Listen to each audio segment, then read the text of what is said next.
All right. I think we're up and going. Good Think. morning. Yeah. Having my coffee. You're having tea. I'm having tea. Coffee's a little harder to make. What's your I got to clean the. what's your tea of choice? I have found this double bergamot Earl Grey from Stash. Okay. So you're an Earl I Grey found guy. it. I like the Earl Grey, Yeah. All right. and nobody around me likes Earl Grey.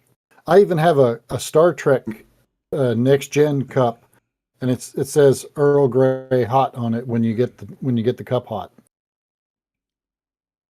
Uh I don't get the reference. Then you definitely didn't watch Star Trek. I'm not a huge Patrick Trekkie Stewart. now. Yeah. No, Patrick Stewart played, Captain Picard and Captain Hmm. Picard's order from the magic machine that turned molecules into whatever they wanted. Uh, Yeah, I think he I think for his like order was yeah. his order was always Earl Grey hot. Okay, so that was his order It when he might have was been, from yeah, wherever he's from Captain Janeway, the device that creates whatever you the want. replicator. Yeah, the Yeah, replicator. He would order just Earl Grey hot. Captain Janeway was all about coffee, and Cisco on Deep Space Nine was the Rock-Ticino, which sounded like a man. So Flintstones drink to me. you've watched all those. Yes, all of them, every episode, except I've got a couple more episodes on the current one. Um. Okay, so for me, I think I would probably enjoy Star Trek now. I would say maybe a little more. But It, I don't. so My come up was when Star one of the Wars was coming up. So you were like in one of right two and the camps, start. right? That's right, and so I didn't start watching Star Trek really at all. I mean, I knew who the characters were, and I'd seen them in Mm, I seen them on Saturday morning and the original series some. I didn't remember much. I knew who their characters were. I saw an episode or here or there of Next Generation. Uh, didn't even really know what Voyager was and Deep Space Nine. And so I started watching about 2000, probably 12 or 13, somewhere in that range. hmm. And my secretary she's a big Star Wars fan, but she likes sci-fi and fantasy, and Sure. she's a writer. And then my friend that I study with all the time was a Trek fan. Mm. And so I said, I really ought to watch all of Star Trek from, Like in the original yeah, series Wrath of Khan moving in forward. Yeah. sequence, in sequence, all of the original series. Yeah. And I did, and then I finished the original series. There were about 84 episodes. Hmm. And then I said, what do I do now? And I decided to go ahead and watch Next Generation. I got through the first two episodes, and I talked to my friend John, and I said, those weren't very good. He said, it gets better, trust me. Yeah, I And think it that did. was It the got general better. consensus of the Next Generation. It had big Yeah, footsteps to I mean big it did. big And they did some shoes to really weird fill. stuff in the first two episodes. Yeah. They did some really weird stuff in the first two episodes. And this character Q, which some people love and some people hate, like me. And I Q. didn't really care for that whole character. And he was omniscient. It was all those omnis that we talk about. Oh yeah. And he was eternal. He wasn't a god. He Right. just had all these powers. Sure. Well, And I he was mean, putting humanity on. so I mean, I His, dabbled enough into Star Trek to know like some, I've seen some things. I've seen some episodes I think right. where like they run into some kind of like godlike entity, Yeah, so to there's a number of speak. those, especially Yeah. especially in the original series or some of that. Now, the original series, if you went and watched it today, and I watched it earlier this year, I think the real challenge with it these days is some of it does not hold up well. Uh, Hmm. I mean, you it's know, you just it's you put up older. with the bad. Yeah. You put up with the bad. Uh, what's the word I'm looking for? You put up with the Costumes. bad, special effects and all of that stuff, Yeah. and the cheap. the styrofoam cup painted gray that they kept bringing to Captain Kirk all the time. He used a little coffee in a little styrofoam cup. I'm like, we haven't advanced past styrofoam, but they painted it gray so it looked, for futuristic apparently. But it's the sexism is pretty blatant. Pretty heavy there. Yeah. I mean, they were still in the 70s, right? With the no, 60s. It was all 60s. Was it 60s the television show? Yeah, it started when I was born. I was born and Star Trek began. Yes, Jessica. Today is Tuesday, and also, see, we've been a little bit out of sorts because we had our anniversary weekend this weekend. And, yes, and you need some bacon lessons. Maybe, I don't know. I'm doing it in a cast iron pan. Is that wrong? It was very small bacon though. Oh, okay. It was like a sampling. Yeah, I'm one of those bacon cutters. Like I just, you know what I mean? Like I cut the bacon and then throw it in there. It is what it is, yeah. So if that they need to be laid out. Is that sacrilege? Is that did I to me. Did I disobey a commandment? You did for me. You lay them out flat, you know. It's none of this stirring them around stuff. Sure. But the Muslims would not the be thing happy I like with me. I don't think. No. If neither Jews. Yeah. But so the thing about Star Trek that really drew me in after I started really watching it was it was the prime directive is, kind of your ethic that you follow. And the challenge is no rule is 100%. Yeah, I mean, always going to be times. We've hit on that when we go on to our little side tirades about objective and subjective morality. And, that's right. I think we've mentioned before that the truth is rare and valuable. Yeah. And we just, I'm trying to remember who said that. So whoever, I owe that quote to somebody. The truth is rare and the truth is valuable. And it's a magnitude of rare that I don't think most of us are really. Anyway, I'm kind of. So yeah, we had a busy weekend, and because of this, I kind of was lax in my really looking at my videos and taking some notes and saying, okay, maybe I'll save this one for later, and here's some, you know what I mean? And I had some like quick hitter stuff or whatever, but nothing that was like we could do for a full episode. So I do have some things. And then I asked you today and you're like, what about this one? I was like, oh yeah, I saw that one, a couple weeks ago and I'd forgotten about it. And I wanted to go over it. And so here we are. We're going to talk. We probably, if people were actually watching this other than Jessica, and thank you, Jessica, for tuning in, my lovely wife who is upstairs. Folks, please. My wife's downstairs making vanilla. Yeah, if you're out there, please making vanilla, like making vanilla extract. Yes. Wow. How do you just? Anyway, I'm going to get off on a tangent again. So yeah, lots of vodka. Vodka. Nice. Yeah. Okay. Vodka and vanilla beans. Okay. All right. Wow, that's how you make vanilla extract, huh? Something like that. Yeah. Okay. That's vodka and vanilla beans. I am learning things. And time. Okay. So yeah, you sent me this Dan McLaughlin video, and again, we probably owe Dan McLaughlin a big thank you, especially when we balloon to thousands of viewers. We will definitely thank him. Yeah, harder. that's right. But that's right. And as we get started, since we're going to be talking about DEI a little bit, I want you to see this picture. Yeah, so we got a group of ladies, Air Force looking ladies. These are not naval. Okay, they are the first. That is the first all female Navy flyover ever done. Ground crew and pilots, and these are the pilots because they came out of Norfolk. Sure. But they came to Knoxville, and they came into the Knoxville airport, and they flew a flyover at a church member's wife's funeral, Yeah. who was one of the first women to fly fighter jets Oh, neat. over off of aircraft carrier. There were 6 women back in the late So now, 60s and early 70s, you I have guess. this picture because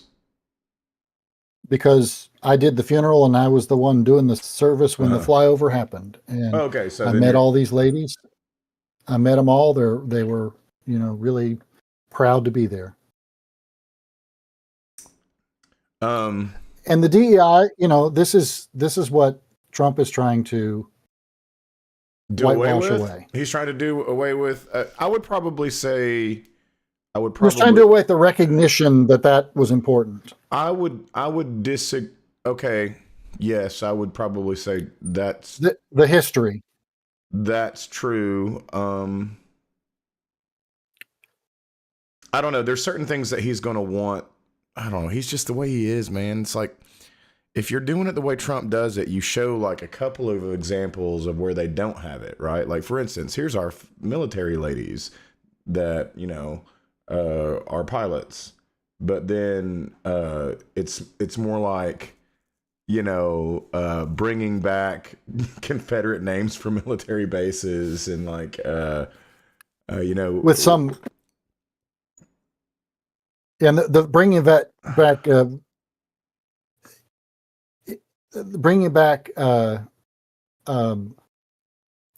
military name, the Confederate names, but they found some other guy in the military who has that same name, and they're saying, "Well, we're really honoring this guy."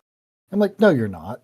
Yeah. I mean, they've got all kinds of like the thing is with people that are behaving like this, they look for ways to have plausible deniability, right? It's the plausible deniability that it kind of keeps the thing running, because otherwise you're just looking at like fascist behavior directly in the face.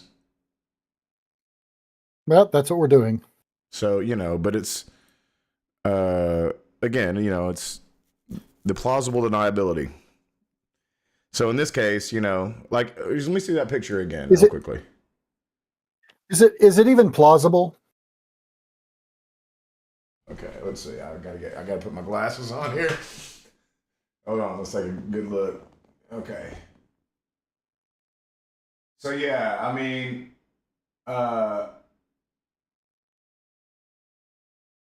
these aren't all white ladies necessarily. So, but this would still be like, I could see how even this would be something that would be like good optics enough for him to keep it around, right? Yeah, but he doesn't want to let people. But even then, he's still gonna like, there's still gonna be like restrictions put in place, right? Like, so here's what we've done. We're gonna take credit for this, but also we're like removing like the chances for like. And remember, yeah, Hegseth wants to get rid of that. Yeah, no, I mean Hegseth is just. I don't know. I mean, have you seen recently his the stuff he's been posting about the pastor and the women not getting like he did, like the pastor that wants women's voting rights to end? He's like reposting on Twitter. Yeah. Pete Hegseth is. It's like, oh my god, dude, you're the you're the defense guy, but like, come on, you're a known personality. Also, like you were a Fox News host and. Like if you were a Fox News host, you wouldn't do that. Like they're really feeling themselves right now. But you look at them and you go, they know that women vote more Democrat than Republican, and that means if we get rid of women, we've got a better shot. Man, I think that there are probably some people that think along those lines. I've seen it more and more. Yeah, I mean, I know that they exist, right? Right. But I think that like the idea is to make them, like, if we're talking about like systemic oppression of any type, right? Like there's going to be, I think even McLaughlin talks about this, where it's just like something that kind of keeps rolling over and rolling over and rolling over because there's a tradition of it, right? So like, what would be associated with like gender female behavior, Right. and how women fit into society, um, you know, uh, Yeah, I saw a little video the other day, one of a reel, and it was some guy posting that he said, well, women, he acts like women haven't been in the workforce for, 3 times the length of his lifetime. He's yeah, 20 years old and but they've been in, let's be and real. he There was a says, point when they weren't really in the workforce, and it wasn't that long ago. right. Also, So this guy says, well, women finally get the chance to be in the workforce. And what do? They do jobs they could be doing in the home. And of course, what I saw was the reply, which is the surgeon who says, I really don't tend to cut into people and remove organs in the middle of my living room. And yeah, she asked people to, send in. And so she was pointing out some of the other women the comments that they were making I don't tend to do banking in my living room, and I don't tend to do uh, uh, just you name a variety of careers, that anybody can do, and you don't do them in your living room. And yet the kid who's making that's probably doing it in his living. And then I saw another one. The same guy and the same woman responding, but I guess he made the statement again, and she said, "Yeah, I don't cut into people." And I think this was the original video. And she said, "And by the way, is he green screening his car?" green screening. Did was he like he's like in a car, but he's Oh, not. He's so not. He's it's one not of those really in a truck car, but videos, guys in a truck he's got. video. He's got his green screen on with a picture of the inside of somebody's car. That's weird. But yeah, I mean, so okay, so like there are people out there that are like, women are inferior. Women have or maybe not even inferior, but they'll have this like sort of parallel inferiority, right? Like they're not good enough to do the Right. man's work, right? They're good enough for their work, and we're And not good enough to do their work. But like, it's like, come on, we know what you're doing here, but right? but one of our first videos that we looked at was a woman coming on and saying women shouldn't vote. Yes, right, exactly. And I mean, we're going to get into this kind of like this attitude, right, and how it kind of changes, and it misconstrues itself into being something that it's not. And so Josh Howerton, this guy right here, that we're going to be listening to in this Dan McLaughlin video, Dan McLaughlin. He is the pastor of a mega church, and I think mega churches are not great, but Uh, he's got 5 megachurch myths right there on his website. yeah. Well, I don't think it's a myth that. In other words, Yeah. in other words, everything you've criticized me for is a myth. That's Yeah. Well, if you're coming from the atheist perspective, we're maybe criticizing you that you're taking myths a little too seriously. So, yeah, or that's true. or even worse, He might not you're actually picking know. and choosing the myths that you want so you can behave like an asshole. Right. And those are the ones And he might that not we have even problems with. and he might not even know what myth is. Yeah, but I He mean, like might not know what. a lot of these folks, they just they pick and choose their truths. We've said it. You could call it negotiating with the Bible. I'm calling it cherry picking or whatever. But the reality is that you can tell a lot about a person by what they pick, right? What they negotiate and say, Right. okay, this is some kind of truth that I believe, and this is some kind of thing that So I'm let gonna me ignore that counters that let me truth throw out that I'm this. deciding to believe from the very same book. What I think might be a difference between cherry picking and negotiating. And I'm I recognize and agree with a lot of what you're saying there, that we just pick what There's we a want. tone about it. I But get that, but well, it's not the tone. What I think is different is there are people that will look for a verse. There was a guy I saw that was posting a video about why that a man's responsibility to his wife is provide basically economically. She should have a place to live and food to eat and sex, and and if he marries his second wife, he should still be providing that. And if he doesn't, then she has the right to leave without who without is having this? to pay any. So this guy, I don't remember the name of the guy, but he's quoting a scripture passage. Dan McLaughlin has a little video on it. He's quoting a scripture passage that is talking about that you've taken a woman in sex slavery, and if you get married, you still are required to give her all of those things, and if not, she doesn't have to be redeemed. In other words, she can actually walk away. If you do, she can't walk away. She's got to still be, in your slavery. It's sex slavery. And this guy's using it to point out how, this is about the responsibility of the man to provide for his woman. It's that kind of crap.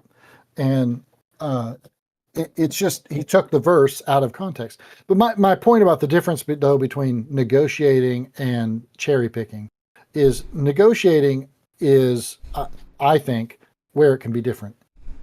So, for instance, I look at the teachings of Jesus, and I believe that there are some really basic core things. We were talking earlier about Star Trek. There's a prime directive: love God, love your neighbor, love one another, love yourself, love your enemy, and if you can do those things, which is basically love people generally, except for one of them. If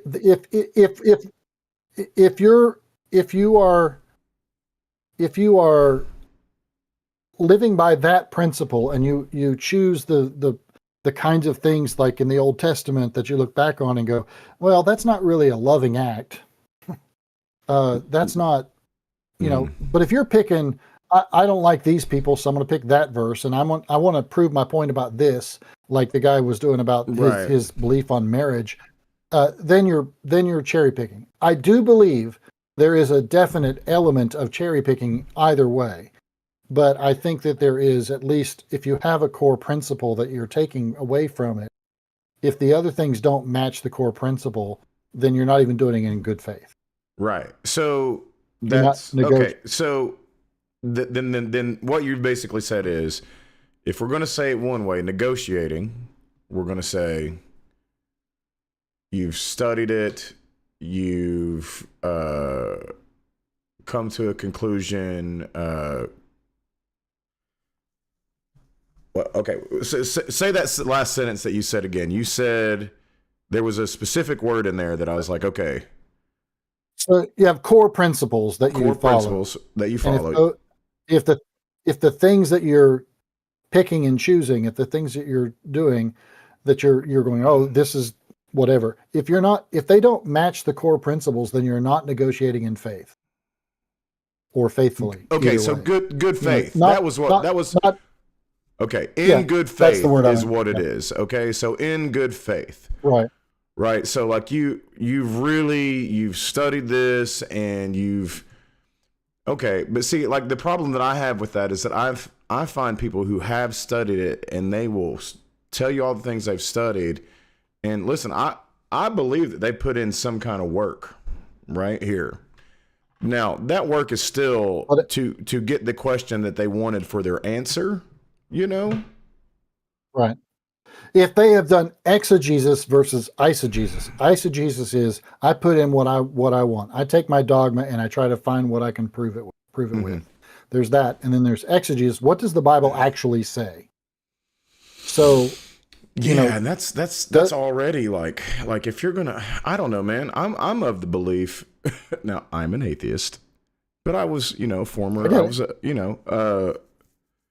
just even saying like what the Bible says is, there's a lot that I can't say definitively what it says in one way or another.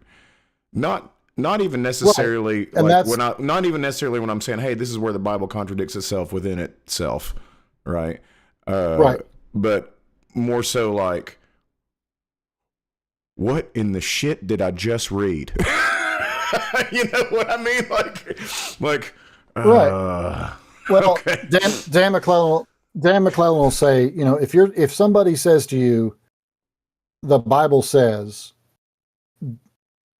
have some skepticism, because the Bible is all over the place on a lot of things, and we have to recognize it.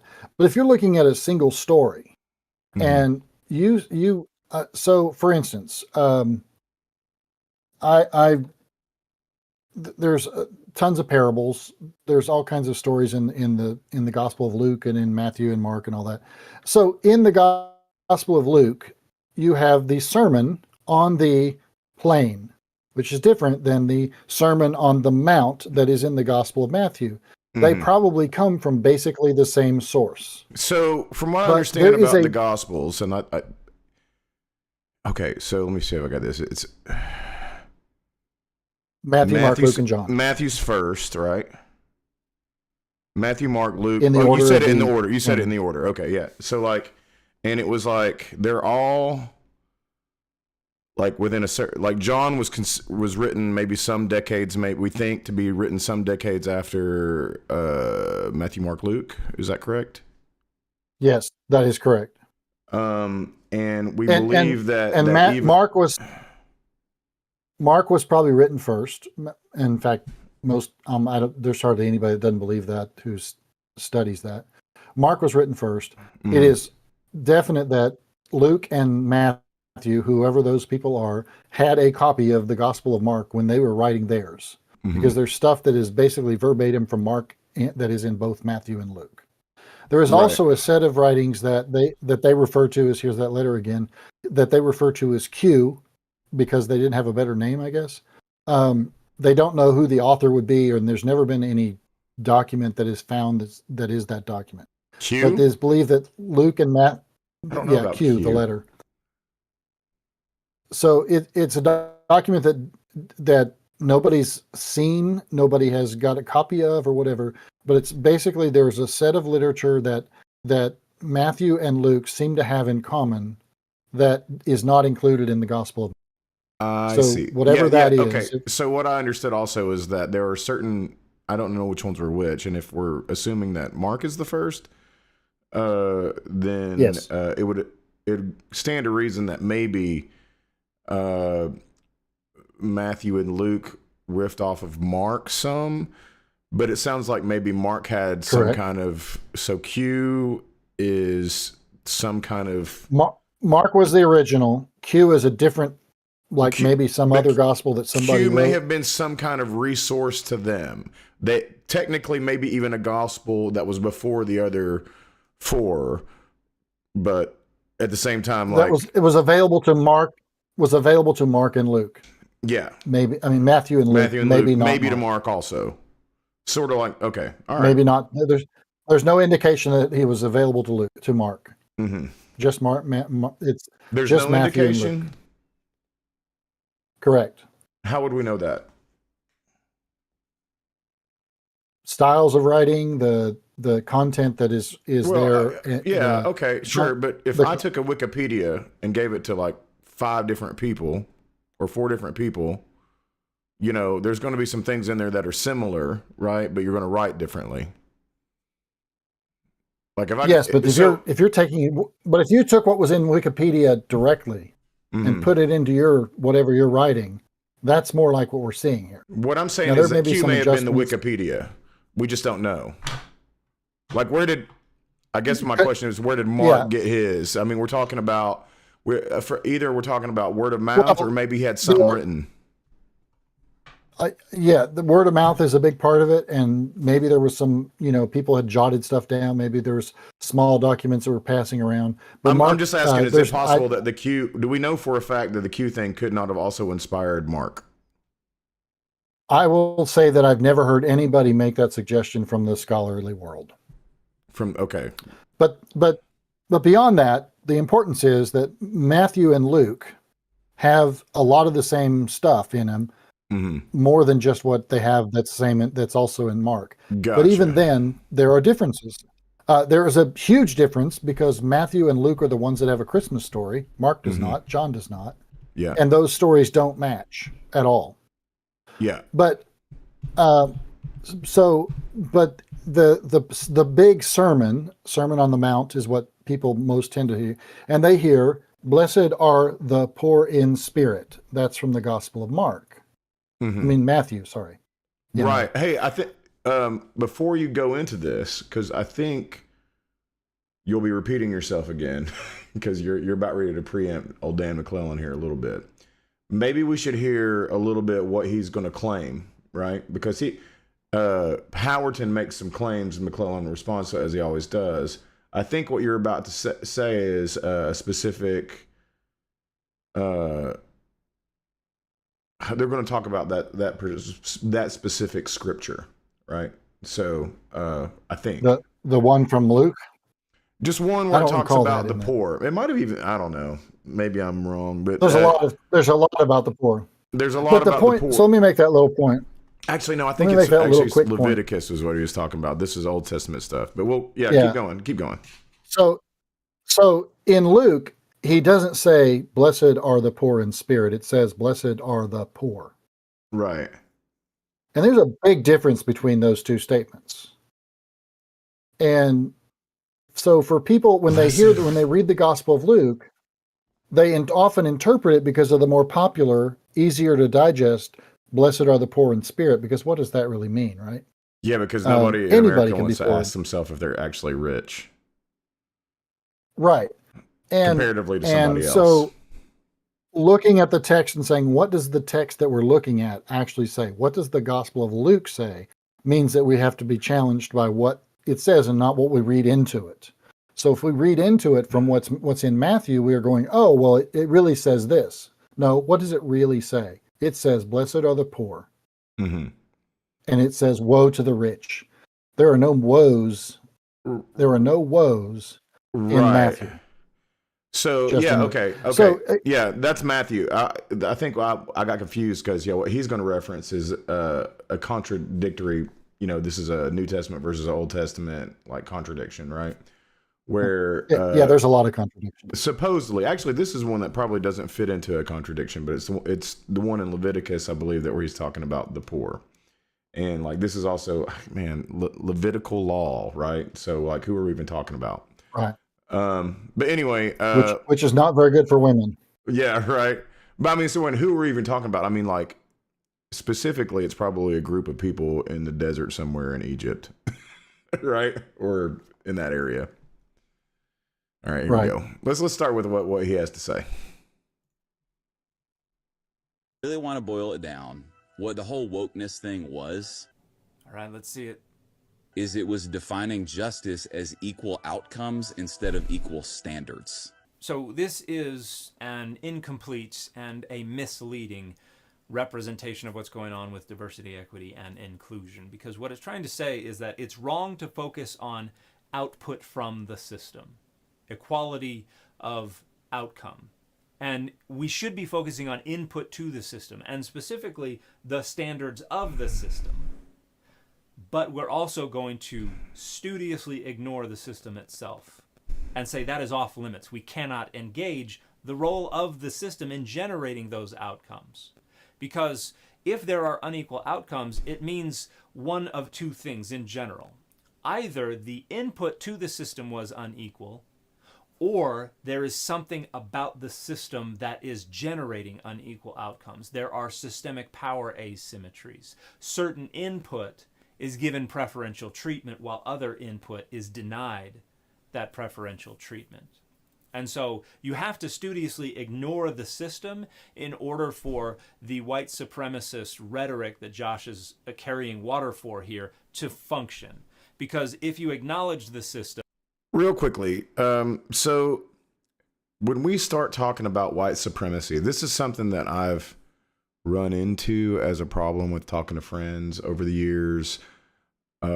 So white supremacy, McLaughlin here is pointing out that this is a system, right? And I think that most people, let alone conservatives, when they hear the word white supremacy, they start thinking of like, the guy beating Toby, on that TV movie special Roots, or well, obviously the book Roots. But I'm just saying, like, that's what they think of. They think of like, the more violent aspects of, American slavery. They're not thinking about a system that may have worked against, minorities, right? And the oppressed. If they've evolved one step further, they might think of I want to say they'd even go so far as to think it isn't like they imagine the KKK after the Civil War too. I think they think of that when they hear that white kind of stuff, supremacy. burning crosses and like, I mean, I don't know. There's people now that will look at images of, the civil rights protests in the 60s and they'll be horrified, right? The picture of the little girl going to school in Alabama with all the, the white students around, right? These are iconic pictures. Ruby Ridge. Yeah. And Ruby Bridges? Ruby is all I remember. I should be better at this probably. But nonetheless, what definitely sticks to you when you look at those pictures is the participants that are just looking on and like sort of the rage in some of their faces, and you can tell they're yelling and it's like what most people don't understand is that there was a point when nobody looked at a picture like that in horror. Most of the participants were the ones that were yelling at the little girl, right? And they wouldn't look at it in horror. They would look at it in glee. That their horror would be that the little girl was going to school with their white children. Yes, that's what I'm saying. It's like,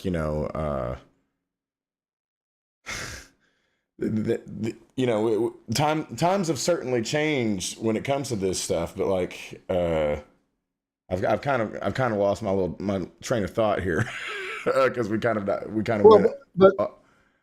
But the concept of course, the concept of white supremacy is that white people are inherently superior to other people. Right. And the same is true with Christian nationalism, is that Christians are inherently better than all other people. But my point of saying is that like it's underneath the surface, right? Like when we're talking about white supremacy now, you may not even actually know that you have, and when I say you may truly not, but you may also not know that you have some like white, if you're a white person that grew up in the South especially, you may not know that you have some white supremacist like behavior. Like, things that I've had to uncover over the years, of myself. And I never thought I was. I wouldn't have considered myself a white supremacist. But then I remember talking to some black folks about it, like when we were into this talk, and they're like, listen, you got to understand that white supremacy for us is not like thinking of like mean white people. It's thinking of a system where it's like harder for black people to get loans. That's right. Yeah, it's systemic racism, and it is systemic in every aspect of American culture and other cultures. Mm-hmm. And then it also, obviously it talks about, when we talk about white supremacy, we're not talking about a system about mean white people. We're talking about a system that imprisons black people at a higher rate, right? And then you're gonna, and then you're going to get people say, well, that's because of the black people themselves, and that is racism. Yeah, and that's when they because that's when you don't see the system. What he was saying, you got right there in the words, acknowledge the system, right? You have to acknowledge the system, the inputs and outputs. You're going to judge the inputs, but you're not going to judge the system, right? Yeah, and I think the other part of it is, and you hit on it when you talked about having talked to other folks in your conversation, and they said, well, you've got to understand the difference for us. I've seen this now in Clinton, and especially here as well, where folks remember desegregating in the schools. Mm-hmm. They're old enough to been around. They were in school at the time, and there was I saw it in Clinton. I saw the people that I knew and thought, I don't know that they talked to the black students to figure out how it went for them. But here I've seen it directly because my lay leader is a black woman and my choir director is a white woman who was around at that time too. And she always comes up to me anytime I bring, she says, well, when they had desegregation here, fine. There was no problems. What got along great.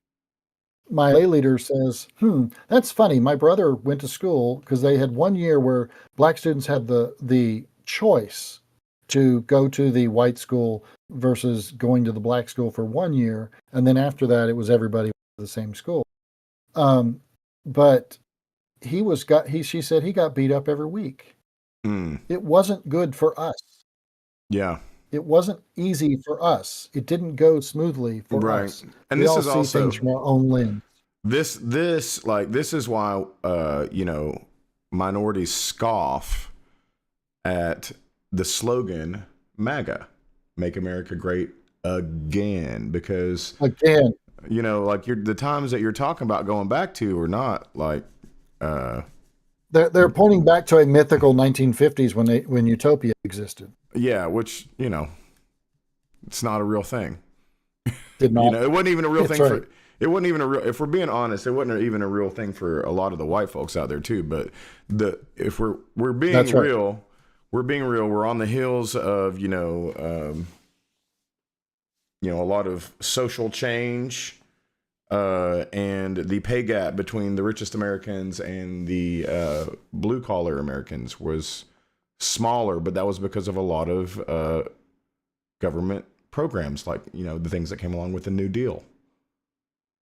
And the wealthy were taxed at a really big rate, Well, yeah. And gosh, man, it would be the most boring video, but I just wish I could spend a video just to talk about the graduated tax system to people and let them really understand what they're talking about. Like, everybody gets taxed the same up until you get a certain point, and then everybody's taxed the same certain point. But people just think they see that number, like the rich are getting taxed at 39%, or I guess it's what? Is it 39 now? 50. It's not 50. It's like no. I think it might even be. I think it might be 36. I think it's lower than that now. Well, let's ask an AI. We can just and of course, what you're saying is that they're not taxed on everything they make. They're taxed on up to a certain amount at the same rate you and I are.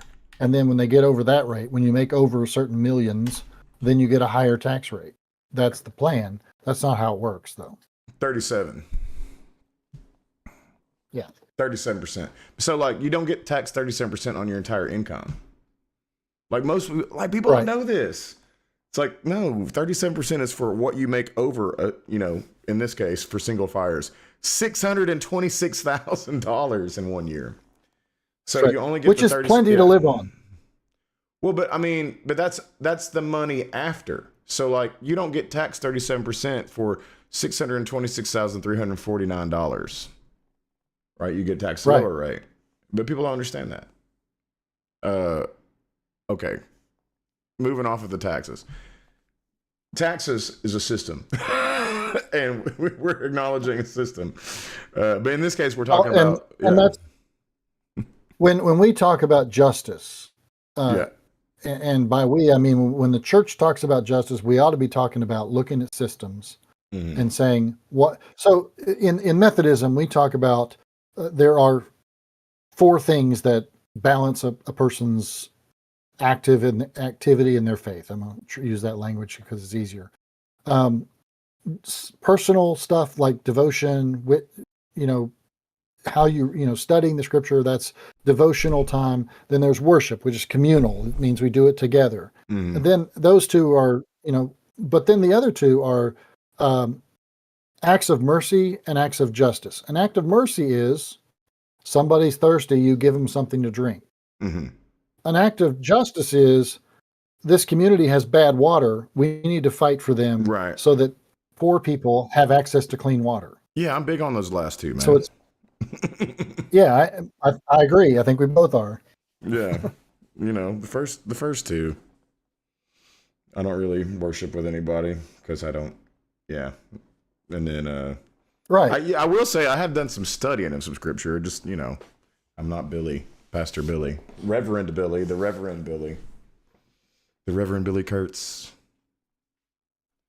So That's right. anyway, let's keep going. You either have to say, yes, black folks are inferior, white folks are superior, or you have to acknowledge that the system is doing it. And you don't want to do either of those things, and so you just have to ignore the system. And you do that by deploying accusations of Marxism as rhetorical prophylaxis. You say, well, you can't talk about systems of power. You can't talk about systemic power asymmetries because that's automatically Marxist. That's automatically inadmissible.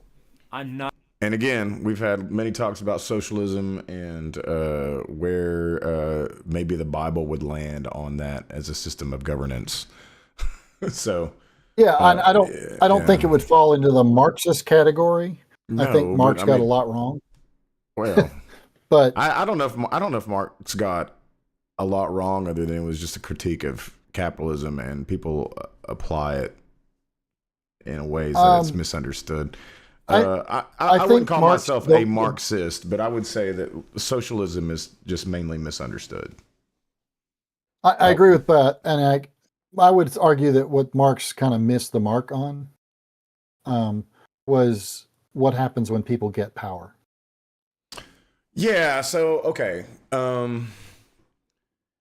I would agree with that grading in that way. But this is also the same for anybody who is trying to create some kind of any kind of utopia. If I had to pick a utopia, it would be libertarian utopia. Because in this utopia, everybody behaves accordingly and never wants to like seize anything from anybody else, and you never have a need for a court system.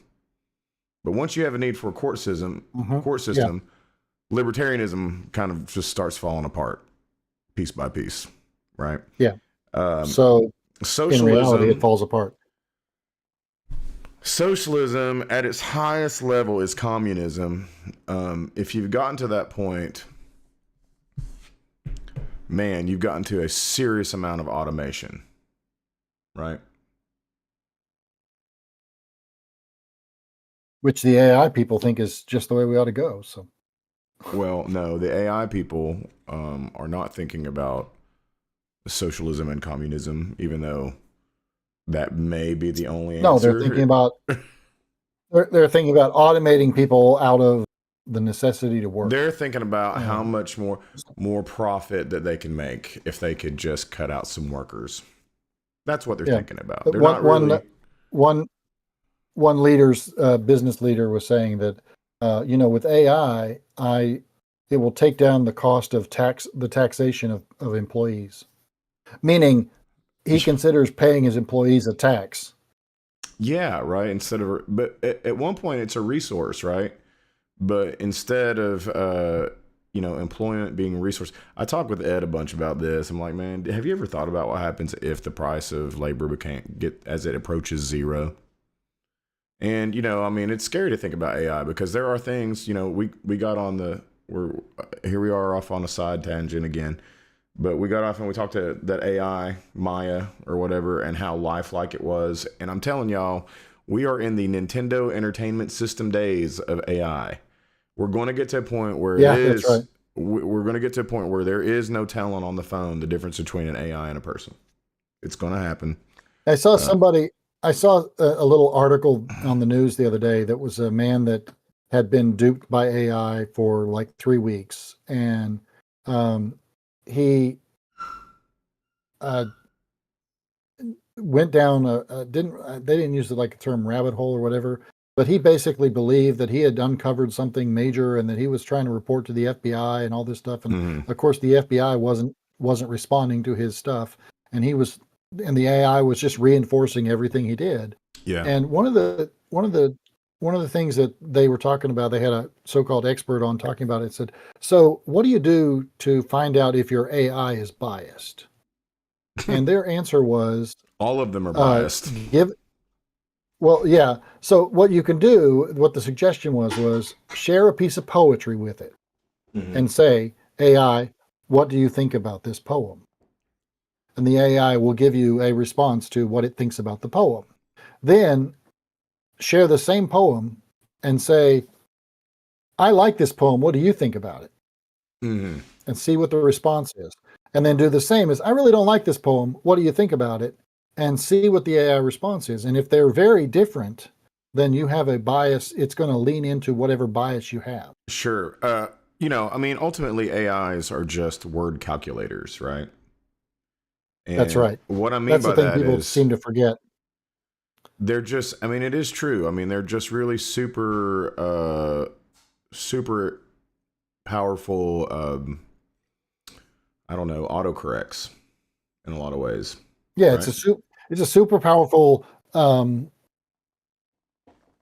vacuum of information. Vacuum as in the vacuum cleaner. Well, suck up all the information and spit it back out because it doesn't know how to interpret. It can construct words that together because it can remember the words that it said in the past, right? It works a lot. It works a lot like the human brain. I mean, you and I, when we're speaking, we don't plan the whole sentence out.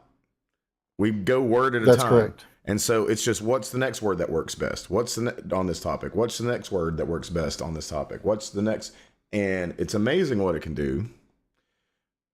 You're right about autocorrect, just more advanced. But the thing is, like, I mean, the reality is that we're call centers are in trouble.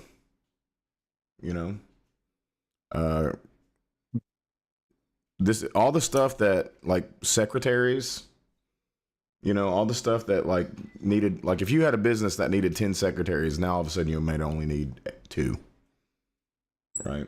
Right. Or secretaries. I'm not saying the PC term. Administrative assistant. Administrators. Yeah. Administrator. So yeah, that's what I mean is that AI is getting, they're looking to take jobs, but they're also, I don't know, when you're getting into communism, there's going to be a ton of production, right? We're going to be producing things, but, like, only are we the people who are only reaping, the product is going to be the people who own the AI or the stock in the company, right? That's right. And the other thing they say is, we'll free us up to be more expressive. Right. Well, let me get us back on track. At that point, you're looking at communism as probably, like, redistribution of wealth. People see, like, you'll be looking at, it'll probably be violent if this were to happen, because I don't think that the rich people are going to give up their power that easily.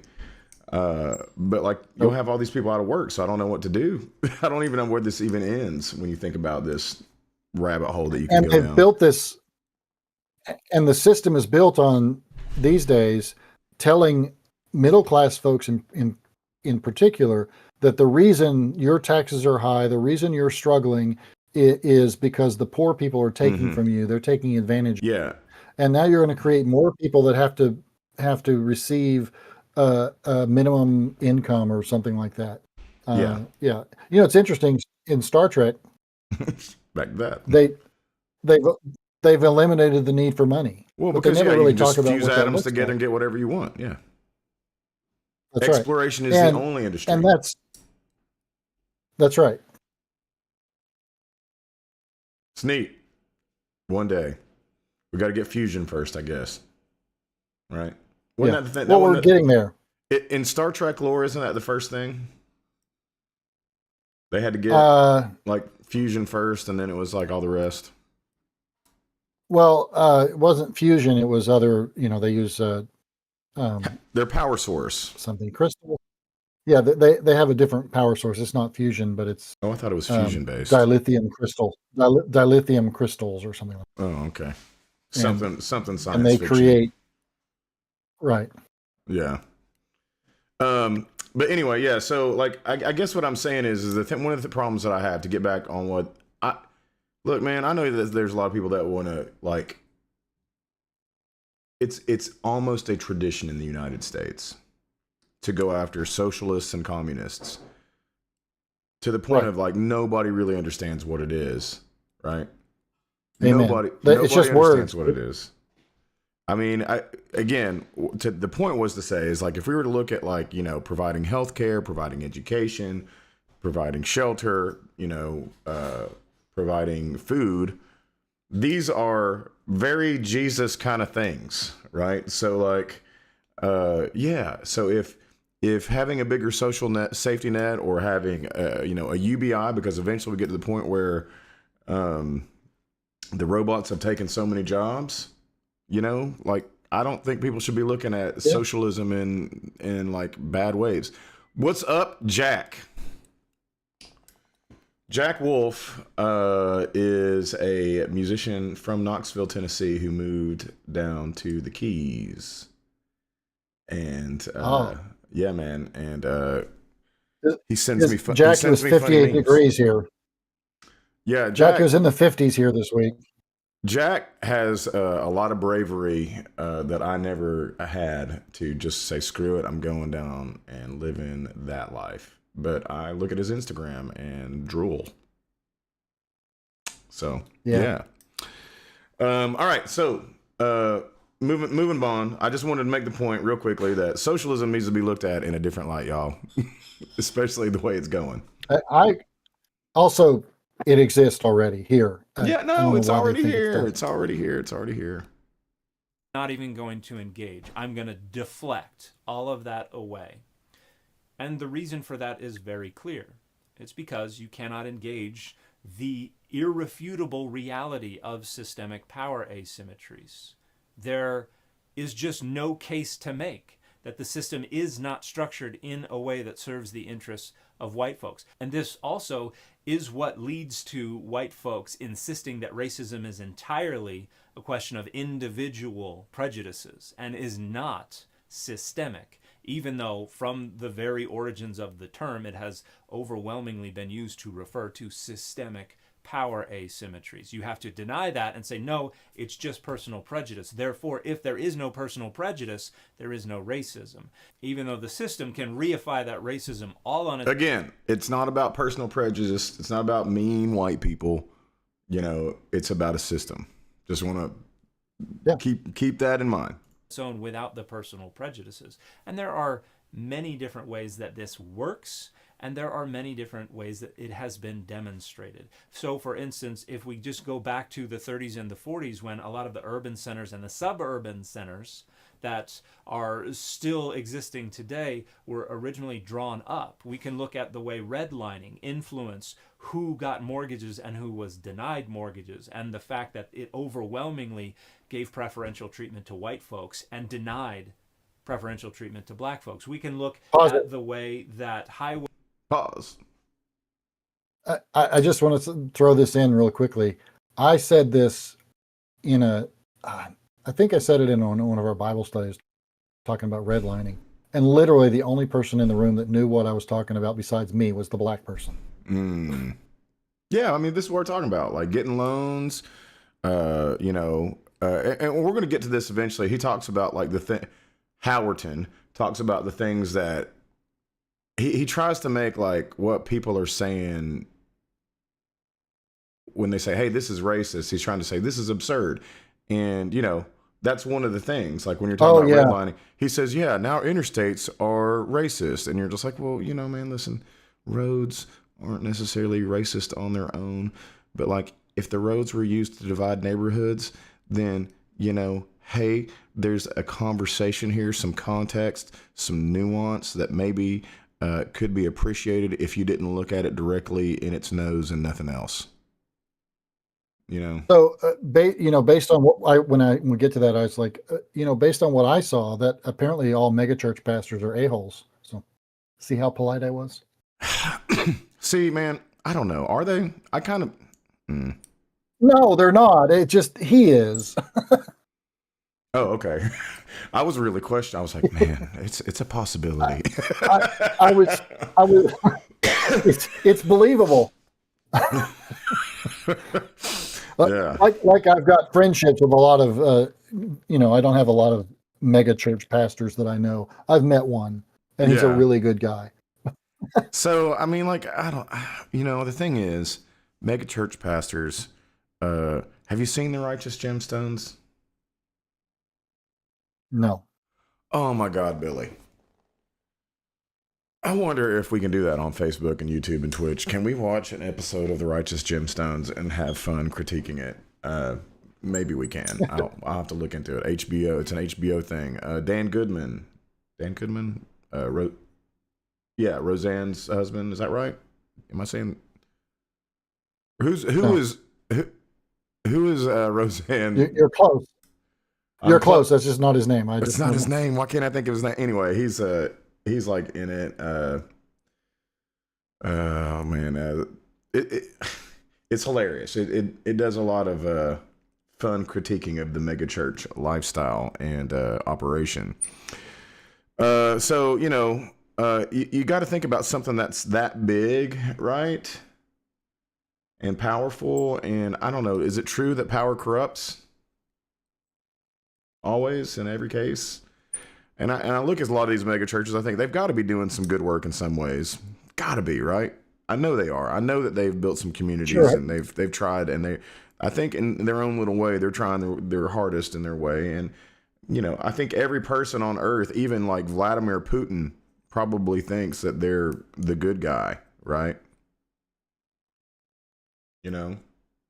Like I think that they probably think they're the good guy, but man, the message that a lot of these mega churches, even if they're not overtly doing it, like the message that their pastors are sending about like what it is to have this like laser light Jesus relationship is with a rock concert every Sunday. I don't know.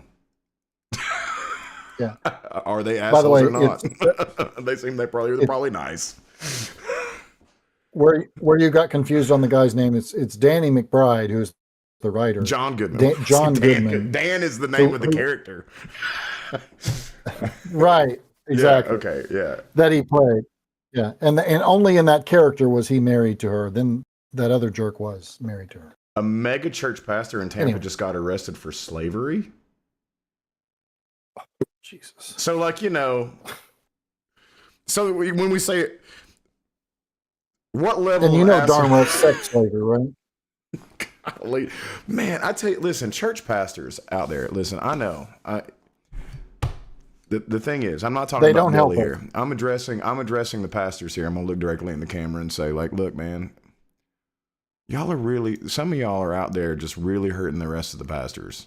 I mean, yeah, big time. When y'all get in trouble like this, man, you're running away you're running away more people from religion that are actually trying to do it, I think, in the right way, trying to, to love thy neighbor, these things. Jerry Falwell, Jimmy Swaggart, some of those. And then the most recent one, of course, that died was, the focus on the family guy. So, but yeah, Jimmy Swaggart's the one that you just ruined our options.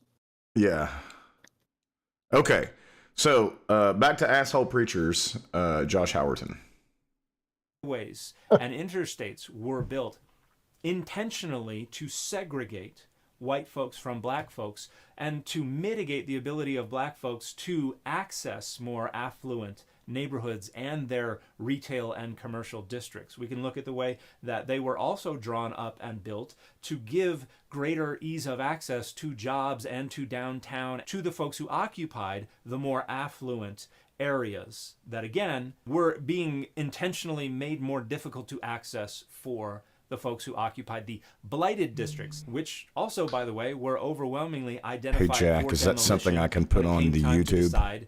Where we were going to tear stuff down in order to be able to build on Facebook these barriers that we were going to put in between the black and the white folks. And that is still functioning today. We still see that segregating populations today. And redlining is still going on down to today. And there are numerous other ways that we have constructed our system so as to give preferential treatment to white folks and to deny it to black folks. And here are some texts that you can go check out if you would like to learn more about how this is going on, how racism is fundamentally a systemic issue that is then supplemented by implicit biases, and what diversity, equity, and inclusion initiatives I actually have.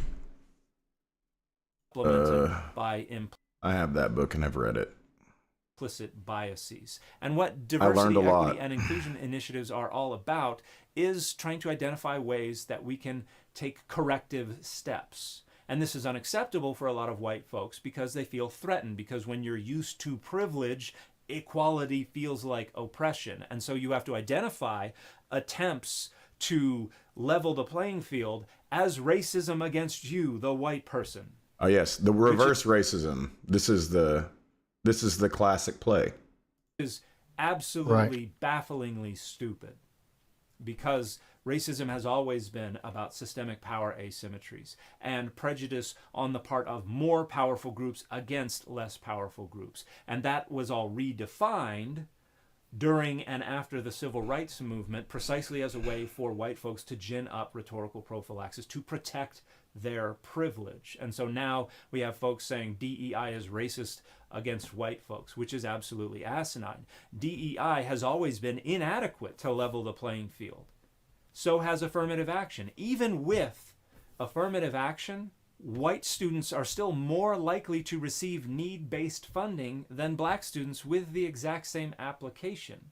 So even with the corrective measures that have been taken, white folks still experience significant privilege. But that's not enough. They need to deny black folks the ability to even take any corrective measures, which is just institutionalizing and further cementing white supremacy into our institutions, into the system that folks like Josh want to studiously ignore because they know they have no case to make if they are forced to acknowledge systemic power asymmetries. And we actually have commands against identifying justice as equal outcomes for groups. The Bible actually defines justice as... I want to make a real, just, you know, these TikTok, if the background music is very, there's a point to the background music when they have these things, you know? Justice as equal outcomes for groups. The Bible actually defines justice as equal standards for individuals. So this is simply false. And if I asked Josh to point to passages that demonstrate this, I imagine he would point to places like Leviticus 19 and Exodus 23, where we have these statements about not giving preferential treatment to the poor in judging. And these go along with statements about not giving preferential treatment to the wealthy either. And again, the context here is judgment, choosing between parties in a dispute, in a lawsuit, something like that. So this is very narrowly focused on lawsuits and disputes and how someone is supposed to judge between parties. This is not all social outcomes. This is just having to do with these judgments. And we can look at the words that are used to refer to justice in the Hebrew Bible. The main ones are mishpat and tzedakah, which are absolutely used to refer to outcomes. Mishpat, for instance, fundamentally means judgment, the act, the process, the outcome of judging. And mishpat is used as a value judgment when it is referring to the outcome of that judgment. Is it righteous or not? Is it injustice or is it justice? And this is looking at the outcome and whether or not that outcome preserves the cosmic and the social order and justice. And this brings up the other word that can also be translated righteousness but is frequently translated justice. That's tzedakah. And that has to do precisely with that cosmic and social homeostasis, stability, order. And when actions are defined as righteous, that is because they contribute to or preserve or maintain that cosmic and social homeostasis, stability, order, or justice. So the Hebrew Bible... Uh-oh. He's freezing up. He's freezing on me. Yeah, I was getting little. See if you... Yeah, I'm having. I don't know if I'm having internet trouble or what. I guess it's internet trouble. My computer started. The fan started going real heavy for whatever reason.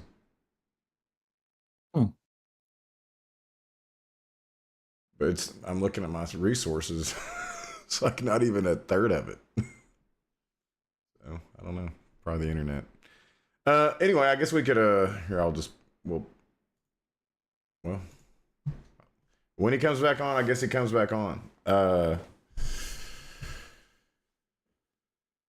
Routinely uses the words that can be translated justice to refer to outcomes that preserve that stability. Now, they were not aware of systemic power asymmetries to the degree that we are today. They had not critically interrogated their social and economic and judicial and other systems to try to find ways that certain groups were privileged over and against others. But they did implement into their laws requirements that the underprivileged be taken care of, that the poor be allowed to go and take the gleanings from the field that are supposed to be left behind by the people who are harvesting. They have laws about giving charity so that the poor and the needy and the orphan and the widow and the foreigner can be taken care of. They have forgiveness of debt that's supposed to happen the Sabbath year or the Jubilee year, which probably never happened, but that's written into the laws on multiple different occasions. There are a lot of ways that the laws are written precisely to address the fact of inequality of outcomes and to try to stabilize things. So even the poor and the needy and the orphan and the widow and the foreigner have what they. So old Josh here, he's just wrong on two fronts, right? He's saying this to sound good for his people. But the reality is that the scripture he's referencing says also the exact same thing about rich people, right? And it's about judgment. It's not necessarily about outcomes, right? And then furthermore, the Bible specifically has some ideas about outcomes, right? Right. So I was looking this up. This is from Psalm 99. And I don't know the context entirely, so pardon me for that. But I remember when I was in seminary, I was doing some research on a particular passage, and I think it was from a psalm. So and the translation would have been different, so it might not have come out the same way because, as Dan points out, the word justice and righteousness, one word could have been translated either way. So I'm looking at the New Revised Standard Version, which is the one that, the updated edition, which is what Dan McLaughlin recommends.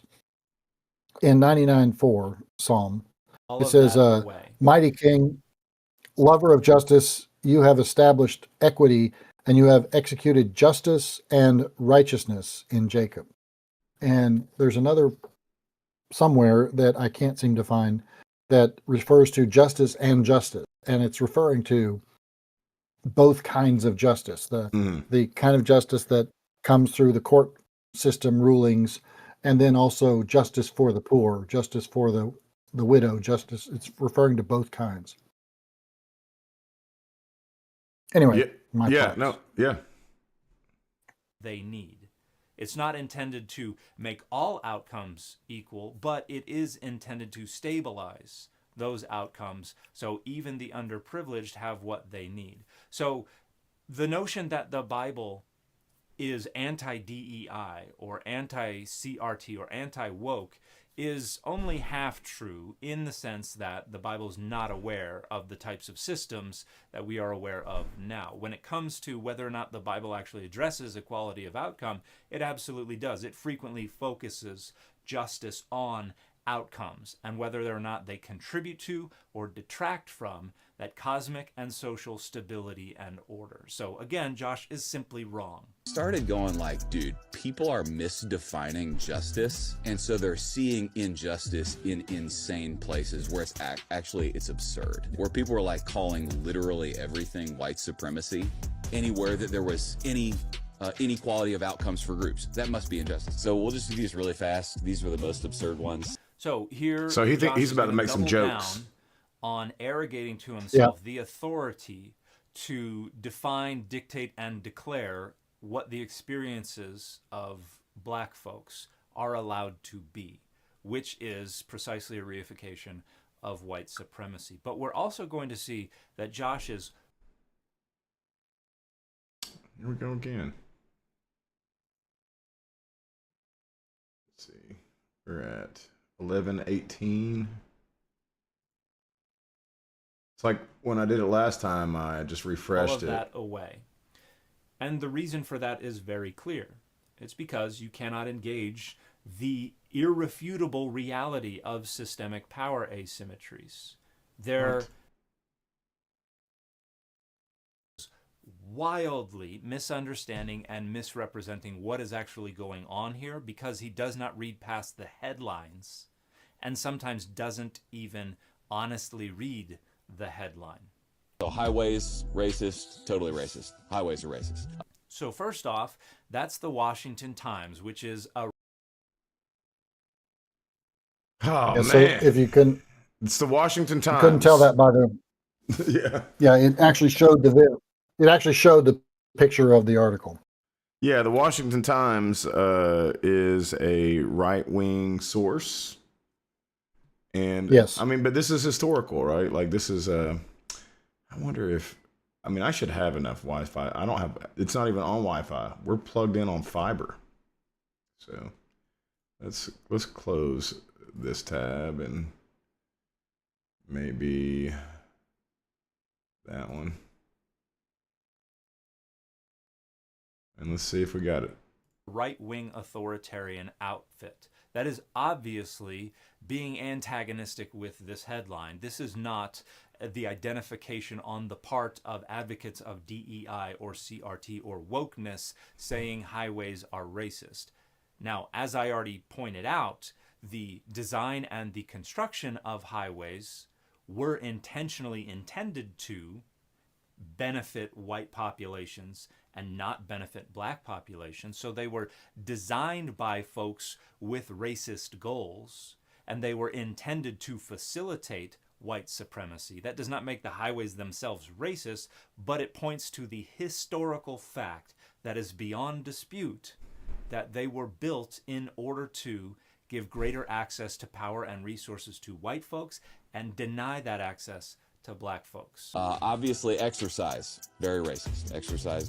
So if Josh bothered to read this article, he would see that this is not labeling exercise as We racist. already talked about the highway, so I don't have any more comment on They that. just published a book on the history of exercise, Yeah. and they said one of the most surprising things that they found when they looked in the early 20th century at the growing emphasis on women becoming healthier and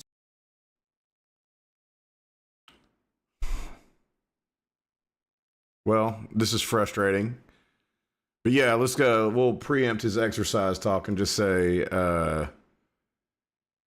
stronger in the United Well. States, that was motivated primarily by a desire for women to have more white babies to counteract the influx of immigrants and the increase. so I don't know how I'm gonna pause that for a second. I don't know how accurate, this study may be, right? Like the study was shocked to find that this was the case, like in a very I don't know, it's not overt, it's not an overt kind of thing, but this is like sort of like one of the, I don't know, I guess like if we're taking a look at white replacement theory, right? That like Tucker Carlson and them thinks real. You're trying to make a I don't know, like a point about like the rise of the suburban mom that goes to the gym, and this is sort of like a latent system of this, right? So if I had to give Howerton any like slack, if I were to cut him any slack, this might be the one I'd cut him a little bit of slack. But even then, But He didn't read the article. I think what McLaughlin is pointing out is the article doesn't say what he thinks it says. Right. The article says the opposite of what he's saying it says. Yeah, right. My point is to Well, say, not the opposite. well, not the opposite. My point is just simply to say that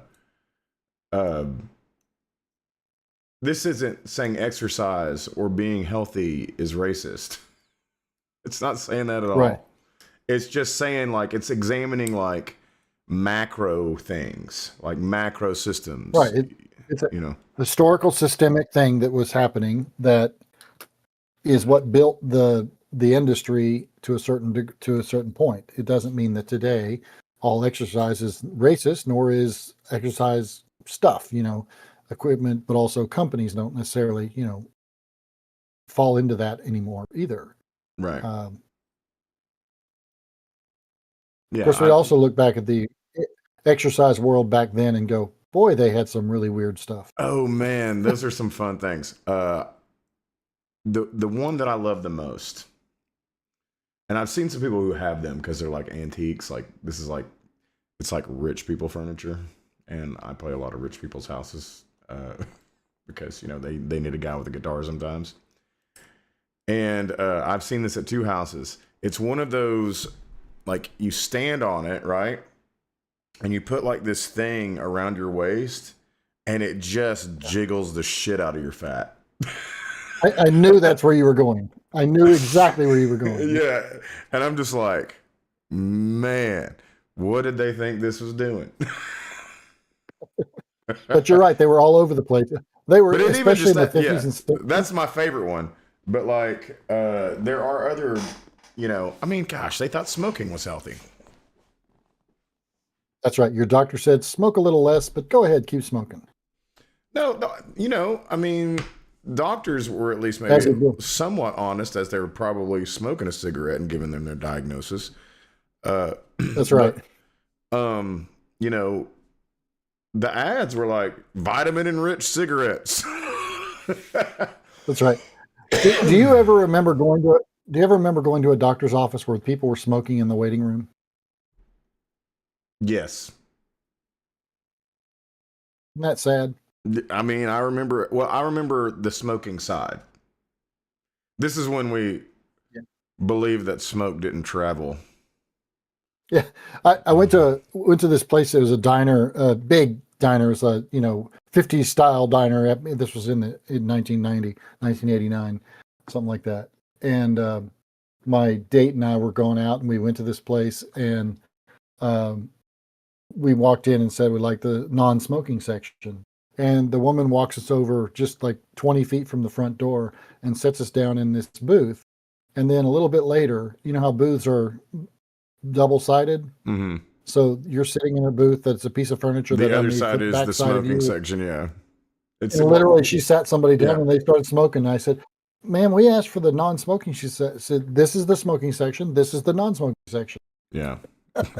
I mean, I served tables at the Silver Spoon and Outback Steakhouse, and they both, when I worked there, had smoking sections. And hilariously, it was just this arbitrary line. I mean, there was, like at Silver Spoon, it was the bar area. Well, it's the bar area pretty much at every restaurant that had them, right?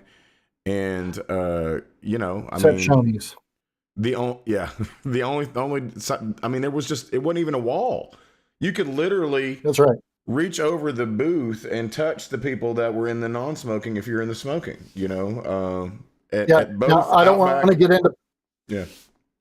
I don't want to get into politics here, but Cracker Barrel used to have those great. They had the lattice between them. Yeah. They had the lattice between them, but there was no glass between the lattice. And then eventually they started putting the glass between the lattice, and then the laws all changed. So they didn't have to worry about that anymore. Can we just take a moment to make fun of all the people who are upset about the Cracker Barrel logo? I have to say this. When I first saw the Cracker Barrel logo, I thought, well, that's crap. Yeah, I thought so too. It looked like a 5-year-old said to the AI, make me a Cracker Barrel. Yeah, And I mean, But then I'm like, I'm agreeing with a friend of mine that's just a right wing fanatic, and I was agreeing with him that, yeah, this looks stupid. And then the next thing I know, it's like, what? You're upset because you think it's woke? Yeah, the whole How is a bad logo woke? okay, and I had explained this to Jessica. I was like, okay, look, there's like 7 degrees of Kevin Bacon here, right? so you know how a couple weeks ago it was the Sydney Sweeney jeans ad that was the big Yeah, I never saw whatever that, it but I is. did see about it. Yeah. Yeah, so listen, Sydney Sweeney, pretty girl, um, was in The Handmaid's Tale. Some people say she has right wing political leanings, but I think nobody really knows. But she was in The Who'd she Handmaid's play in Tale. the? She was a handmaid. Who'd She she was, play in? huh? Which was she a particular one, or was she just one of the She characters? she was a particular one. I want to say it was when God, I can't remember. Was June visiting Oh, a handmaid that had like an old, decrepit commander, yeah. and There was a and few of those. so she was very like she wasn't getting the same treatment as she wasn't getting the same treatment as a lot of the other handmaids or whatever. But she was Mhm. very defiant and ended up getting like I think she ended up getting transferred to some other commander, and because that's what they do for the baby makers. Right. And Yeah. so she was a handmaid, so she was on the side of the people that were getting raped. If you're in The Handmaid's Tale, and you either were taking a paycheck, if you're a conservative person and in The Handmaid's Tale, you're just taking a paycheck. But my opinion is that if you read The Handmaid's Tale at all, you probably are a little bit left. So I don't know where she stands. It doesn't matter where she politically stands. The ad was provocative, right? The ad says, and you see a picture of like her panning up from her feet. She's laying down to like her face, and it says something to the effect of, genes are passed on from parents to offspring, yada, yada, yada, something about the traits or whatever from generation to generation or something. I don't know. Mhm. And at the end of it, she says, my genes are blue, right? And then the ad says, Oh, and they thought that. and then the ad says, Sydney Sweeney has great genes. So Yeah. the thing about it They is, interpreted that as. well, in today's climate, where people are saying, hey, there's a lot of fascism stuff going on. There's a lot of stuff that, resembles things that the Nazis and the Italians were doing. They're pointing out, and I think rightfully so, because there is definitely some similar things, right? And Sydney Sweeney is also known for being like a sex symbol for groypers. And a groyper is a person who follows a guy named Nick Fuentes and is basically a neo-Nazi, right? They're the people when we watched the Mehdi Hassan debate thing. Right. The guy who was like openly a fascist was like, yeah, I'm a fascist. Like those are groypers, right? Those are the people. Those people look at Sydney Sweeney and they like put her on a pedestal because she is a pretty blonde hair, blue eyed girl, right? And they're saying, and they want to say stuff like, the left is mad about that people like this, and you're just like, oh, get out of here, man. Nobody's mad about that, right? But yeah, the ad itself, because you're talking about genes and it happens to be a groyper pedestal person and her genes are blue, and then it says they have great genes. There's a little bit of a double entendre there, maybe a triple entendre, so to speak. And so you get this like enormous backlash to a few people that are like, that's annoying. It's obviously got some stuff that's problematic, but like, whatever, man, here we are in this day and age, right? And so then, you know, the right-wing media system circle starts, the left hates Sydney Sweeney, you know, and all, you know, basically saying that they think we're all just neo-Nazis because of this. And it's just like, get out of here, man. You're overreacting to the very minor reaction, but okay, here we are. This is what the world does. So now we have primed the pump for the Cracker Barrel, right? Like, we've already been talking about stuff that's just stupid, right? It's white supremacy fluff, eugenics shit, right? And remember, the underlying piece of this is the Great Replacement theory, right? Yes. So this is the whole thing. So the reason why they're promoting like they're so upset because a few people were upset about like saying, hey man, that's a little you might want that ad is like, my wife was like, I don't know if I want to buy from AE now, American Eagle. You know, seriously, it had nothing, you know, she's like, that ad's, you know, I don't think they even knew what they were doing. Either they didn't know what they were doing or they did know what they're doing. And that kind of provocation is gross in itself. Right. But now we get to Cracker Barrel, right? So we've already had a they removed the cracker and the barrel. Well, no, they didn't remove the barrel. They did not remove the barrel. Yeah, they did. No, they didn't. They did. No, they didn't. Yeah, it was not in the logo. I bet you it's in there. I'll pull it up. Let's pull it up. Sure, it won't be hard. Cracker Barrel logo. All right, so that's the new one, right? Where is it? It went away. Images. Let's just do images. Yeah. All right, so here we go. We got the two. All right, so this one is clearly a barrel. That is not what they described it as. That's a barrel. I can see where you say that, but that's not what they described it as. That's clearly a barrel. But anyway. Then they should have put some slots in it or something. It doesn't matter. It wouldn't matter if it had the slots like this and the metal. It doesn't matter. This guy right here was the important part, right? Yeah. It didn't matter that this stuff right here, you know, this is like some, you know, this is some 70s logo stuff, right? Yeah.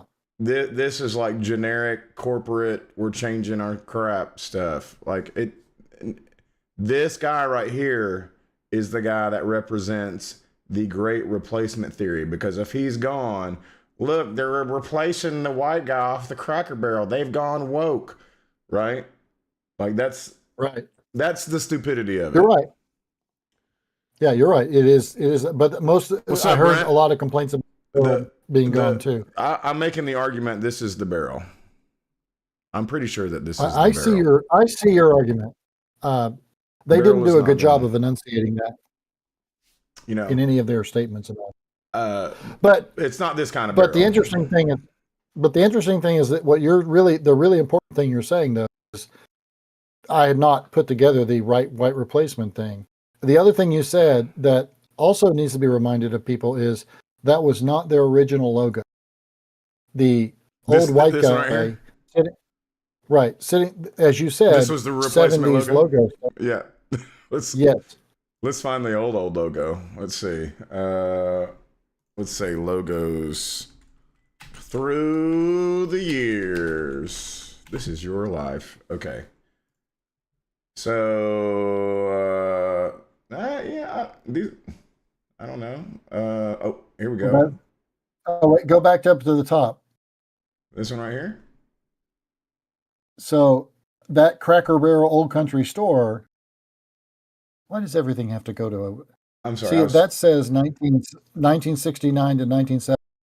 It Oh, was okay. the Oh, so this Cracker is Barrel. okay. Yeah, this is the logo right here. It just they Right. probably had this on the And front, then like some lettering. Yeah, and that's right. then And in 1977, they changed the logo, we got the and then they papaw. changed it again, but they changed it, made it less colorful. And then in 2015, they kind of went back to the same color scheme as the middle one, but changed it a little bit. Yeah, And then now they went to the bland looking thing. barrel rhombus. You say tomato. I say tomato. And part of it was that the font wasn't even good. Yeah, I But don't know. but It's just so I think stupid. I think you make a realistic argument that a big part of this concern was rooted in the white replacement system. Yeah, it's just that. Like, and you probably wouldn't have even noticed if I don't even know if it would have happened if it wasn't for the fact that the week before it was the Sydney Sweeney stuff where people are like, they're mad about white people being pretty now and having good genes, and it's what racism Yeah. against white people, you know, and it's like, oh my god, dude, you guys are marks. Like you're part of the outrage machine, you know. Let's be clear. As an old Gen Xer, I still love Valerie Bertinelli and Jennifer Aniston. Hey, look, you man, know? ain't nobody mad at you for loving, you know, the ladies that you loved back then. You know, I mean, I had who did I have on? I had posters of, and you know, this was, gosh, man, we lived in times, you know, because if you're a Gen Xer and you're a Gen Xer, it was no thing Yes. for us to put like, you know, go to Walmart and just go to the like Farrah Fawcett. Yeah, Farrah Fawcett, Cindy. I had Cindy Crawford, I random I bikini would have girls. I would have gone with Yeah, I would man. have gone with Yeah. Farrah Fawcett's replacement or Jacqueline Smith, but And it was like encouraged. Like my mom was like, "Yeah, go get you some posters for your wall." Man, my high school Yeah. girlfriend, when she came into my room, she's like, "All these are coming down." She ripped them all down. She wasn't even playing. And I was like, "What?" it's me or nobody. I mean, it Yeah, was. no, I It never really had was. She let me keep my Michael I- Jordan posters, but it also made me feel like Yeah. a little bit immature. So then I eventually took them down. So I had to leave Yeah, the Michael I Jordan. never had hoop. posters in my. I never had many posters in my bedroom. I did put up some posters that said things in my dorm, but you know that's because we couldn't really put up pictures and stuff because it was plaster, and so we posters were easier to put tape behind them and stick them on. Otherwise, you had a. And then I had a roommate who had a picture of Ronald Reagan. So anyway, I think it's interesting that the logo didn't originally have the old white Yeah, guy, I mean, who is somebody.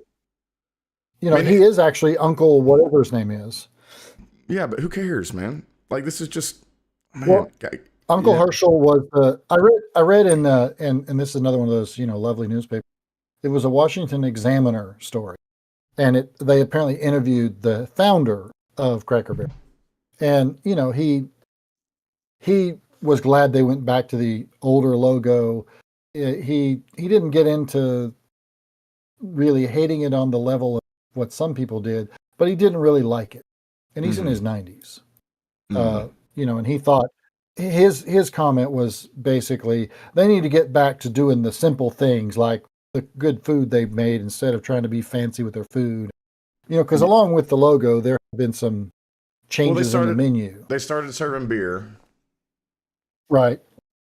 And that might. I don't think the rednecks are complaining about the beer. Well, hold up, the rednecks aren't complaining about the beer, but it's still a read the room moment. Yeah, I agree. Because it's always grandparents with their grandchildren. Well, even the people. Okay, listen, you might have some rednecks there on Sunday that are happy to have a beer. Don't get the wrong impression. They're like, and listen, I'm for Cracker Barrel being like, whatever, man, you're having a beer. People have beers. But like the people that have beers, the people that have beers that go to Cracker Barrel don't have beers at Cracker Barrel. Because like, I mean, yeah, well, they serve other drinks too. Yeah, I'm just saying, like, man, you have to be going hard if you're the type of person that is like, give me the country boy breakfast and a Miller Lite. you know, and this is like the Sunday crowd at 11. No, what time does your church get out? We get out around 11:30 to 11. Yeah, so this is the We 11. start early. These are the people that were like sitting in the back so they could get out quick. They're the 11:45 people, you know. Those people. That's right. Now, I will say those people, the early people are definitely not getting a beer. So it's probably the people that hung around and talked to the preacher a little bit, you know, did a little partying probably the night before. So they're going to Cracker Barrel. It's like they're the ones that have to sit on the rocking chairs during the wait. And maybe they have a beer. But man, I just don't see people having beer at Cracker Barrel. I just, you know, I mean, I understand it doesn't go well with bad. It doesn't go well with bad coffee. Yeah, but I mean, does it go well with country ham? And it probably does. But I don't know, would it go with? I get the country fried steak and green beans and carrots and stuff like that usually. Yeah, but just anyway. I don't. But I also don't like beer, so I can't. I'm not a good judge of that. Yeah, you only like the root beer. We see you drinking that. I love the root beer, but I don't like. I just don't like beer. I just never liked it. It doesn't taste good to me. So yeah, read the room, Cracker Barrel, about your decisions. But also Cracker Barrel, and I would say don't worry about the great replacement theory and do what you want to do, even though. Right, and a part of it is that Cracker Barrel was trying to expand the room. Yeah, let's be clear, you know, and they don't. The folks don't want them to expand the room, but they're a business. They want more people. They want more customers. Right, but you know, so and if so, we're talking, okay, but if you're a young adult and you're bringing grandma to the church to Cracker Barrel, and you are more health conscious, you probably don't want the chicken fried steak with gravy on it. Sure. So another thing, you might want the. So, you know, there's the systems that kind of like live on, right? You know? Yes. And I would say the Cracker Barrel represents a very like it started when did it start? We were looking at that, I guess it was in the 60s. 60s, yeah. So, you know, this is a place that maybe had a no black sign, or even let alone the smoking section. They had the black section in the back. Maybe, I don't know. Who knows? Or they didn't have a sign, but Cracker Barrel for me, for all intents and purposes, it may be a very progressive. It may have been very progressive back in the 60s. I don't know. I have a doubt. Right? By the way, Brent says it's a rhombus. Yeah, I told him. I even said, I said to him, okay. Tomato. You say rhombus, I say barrel. it's a barrel shaped rhombus. I think very explicitly that rhombus is designed to look like a barrel for the Cracker Barrel. I think had they not made it, if they had smoothed out the angles on the side a little, less sharp angles on from the corners up, it might look a little more like a barrel. I bet you if you look at that, you're not wrong. I see it. You'll see some curved edges. Beside the point. Yeah. Here's what I'm trying to say. Yeah. So this is kind of a microcosm of all, you know, the Cracker Barrel, you know. So if the Cracker Barrel is saying, hey, let's change our logo up and if they're saying let's expand the room, and then other people are saying, hey, we don't want to expand the room. Right? We don't want that. We want some sort of implicit that this is this kind of a place. So again, this is part of that stuff. It's not just the white replacement theory. It's like, you know, people are saying, hey, this can't be just our place anymore. Some really, you know, people that have, they probably don't even know that that's the way they feel. You know, that's the thing. They're taking our culture away. Yeah. That's kind of what, but I saw somebody interviewing, and I don't know where I saw it. I see enough stuff these days. Guy was wearing his Confederate flag, and the shirt said, let it fly, or something like that. And the reporter type person was asking, what do you mean by that? And he said, well, why would you want to take away our heritage? And then flash to a person watching the video, comes on and Yeah. says, well, if you want to do that, then I'm going to wear my heritage. And he's got a black power fist with somebody hanging from it. And he says, I get to keep my heritage too. I get to fly my flag. Yeah, I would just ask everybody what their heritage actually is. You probably should take a good look at it. This is not necessarily taking any shots at the Black Panthers or, definitely taking shots at people who want to throw the Confederate flag. Man, the Black Panther and I history think the guy is complicated. And that guy wasn't necessarily, I got the impression that he was, pushing that a bit, as much as he could, to make a point about the way that a black man might see that heritage he's talking about with the flag. Yeah. I think he was making a contrast. Yeah. But they're not interested in their heritage. Man, I had a guy after a show come to me one day, and he was like, I really like your music, blah, blah, blah. And I was like, very appreciative. And, he told me he was from Campbell County, and I mentioned that I played basketball for Oak Ridge in the 90s, and,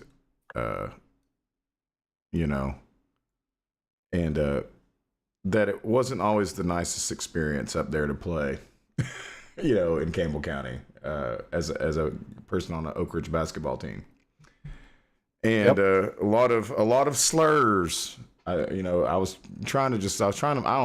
why I even brought up this conversation, but I was like, a lot of slurs. Well, he got to the point where he eventually told me that I said something about, yeah, man, they're like, we're playing a basketball game and they're waving the Confederate flag. And, Campbell County is not the rebels. Like, at least Maryville had an excuse. We're the rebels, which is, that's right. That's something to talk about too. But,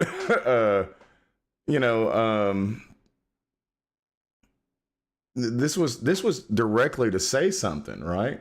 And he had the nerve to say to me, people don't really understand the Confederate flag, right? Yeah. And I was like, that's a beginning line. Yeah, and it's just like, okay, well, let's just take a look. Vice President said about Confederate flag.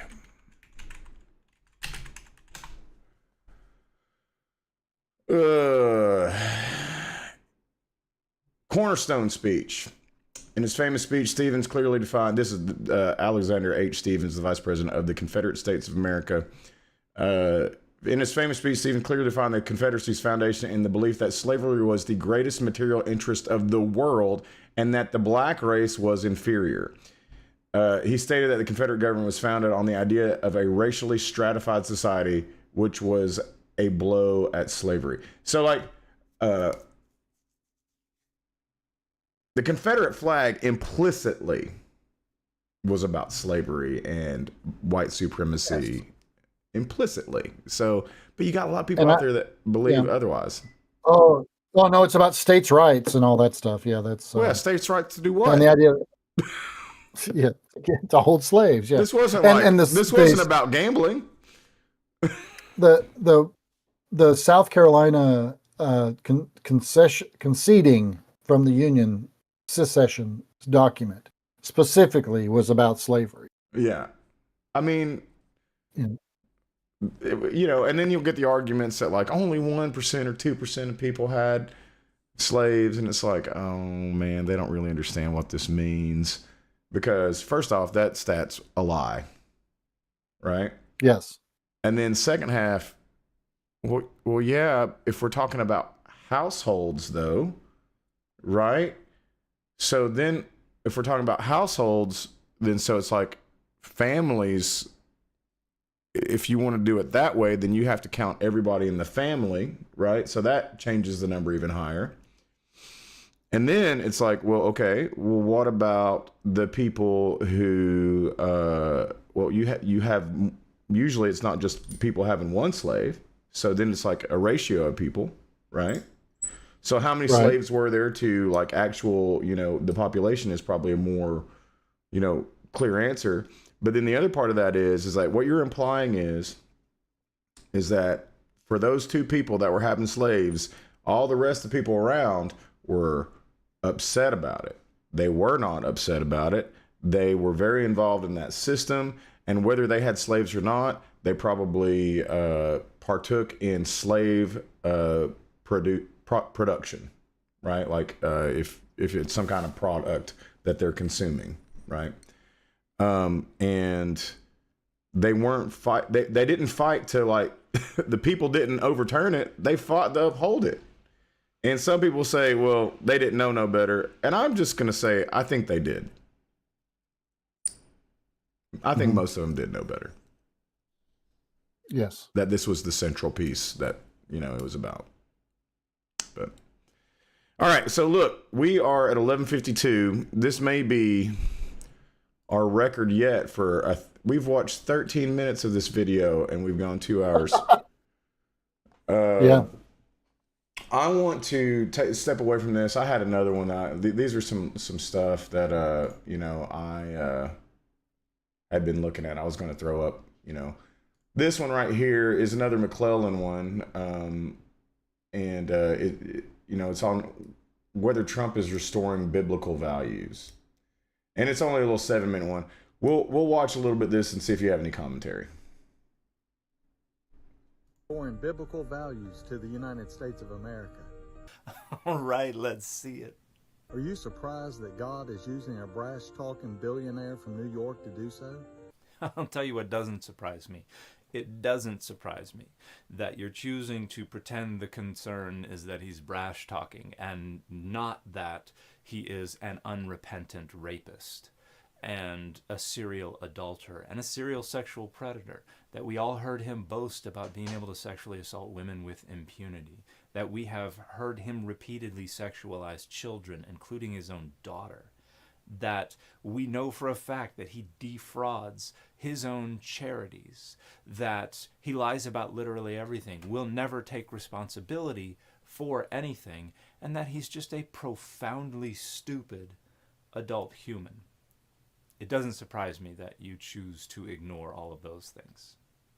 Look at the Old Testament when outside of the box bold people like Moses and King David were... There's that music again in the background. So you can tell that this content intense. creator has seen other people appeal to Moses and David in attempts to rationalize Christian support for Donald Trump, but he either didn't actually understand the argument or has just intentionally chosen to omit the entire substance of the argument, because the argument is precisely that Moses and David were murderers and God still used them to lead Israel, and so it's okay that Donald Trump is an unrepentant rapist. And that argument, if this content creator had gotten it right, is still an atrocious argument, because those men repented of their sins, and even in light of the fact that David repented, God still was incensed and condemned David and said, I'm taking the kingdom away from you as a result of those things. So even if this content creator had gotten the argument right, it would be a pathetic killed his baby. And atrocious argument. Say that again? And killed his baby. Yeah. Just saying. Yeah, just adding more to his... Of course, the atheist is like, but this was all of the plan. But as it is, I love it. He's just saying they were brash and they were out of the box. And so he is not even making an argument at all. Can you imagine what the Apostle Peter's Twitter account would look like if he were alive today? It would at least be coherent. Donald Trump is the most pro That was a good line. we've had in our lifetime. That's a biblical value. No, he's not, and no, it's not. The Bible never once addresses abortion, but the Hebrew Bible certainly does not think that a fetus is a person. It's more property than person, and personhood is only achieved at birth. And then once... Man, it's abortion, isn't it? They just did a good job selling that stuff up to the evangelicals, didn't they? To the point where they just ignore everything else. Yeah. Everything else. I've said this for years, that what happened with the abortion with Anita, what's her name, and that other lady that was Shafley, in the early 70s, and we talked about it with Falwell and the guy that kind of started the Christian nationalist movement in that sense at that time. But what they did was made that the only issue that mattered. Mm-hmm. And in doing so, when the Republicans Party started saying, well, you know what? Poor people don't need a safety. The safety net is bad. And we're going to do this trickle down crap. And we're going to do these things that don't help poor people. And we're going to demonize poor people along the way. Christians who bought into the idea that abortion was the only thing that mattered had to figure out a way to rationalize not feeding the hungry, not clothing the naked, not giving water to the thirsty, not taking care of widow, not taking Right. They had to rationalize these very biblical things. Mm-hmm. As you said, these are Jesus-y things. Yeah, they had to right. rationalize that. And they started saying, well, the Bible really calls for personal responsibility. So they started to embrace the concept in the Christian world of personal relationship with Jesus Christ was all. What's your personal relationship? Are you intimate with Jesus? And I'm like, but the Bible isn't about that. It's always been about a communal relationship with God, and that we need each other. Always been about.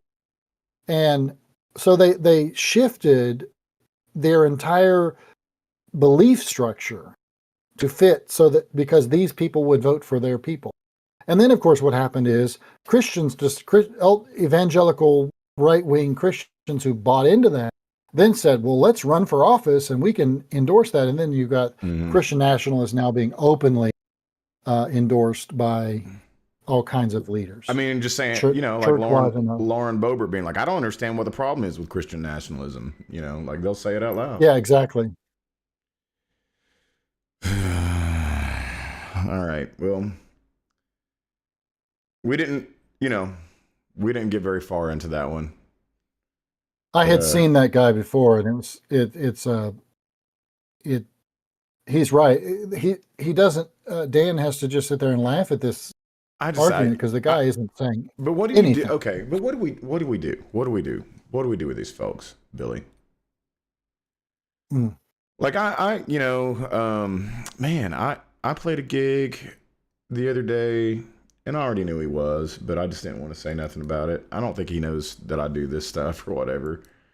But man, this guy's a true believer. He I don't know how we got into it talking about stuff, and I think he might have said Trump's going to fix that or something like that. I might have smirked or something. And as it turns out, man, this guy's a true believer. He believes that Trump is the most honest person on the earth.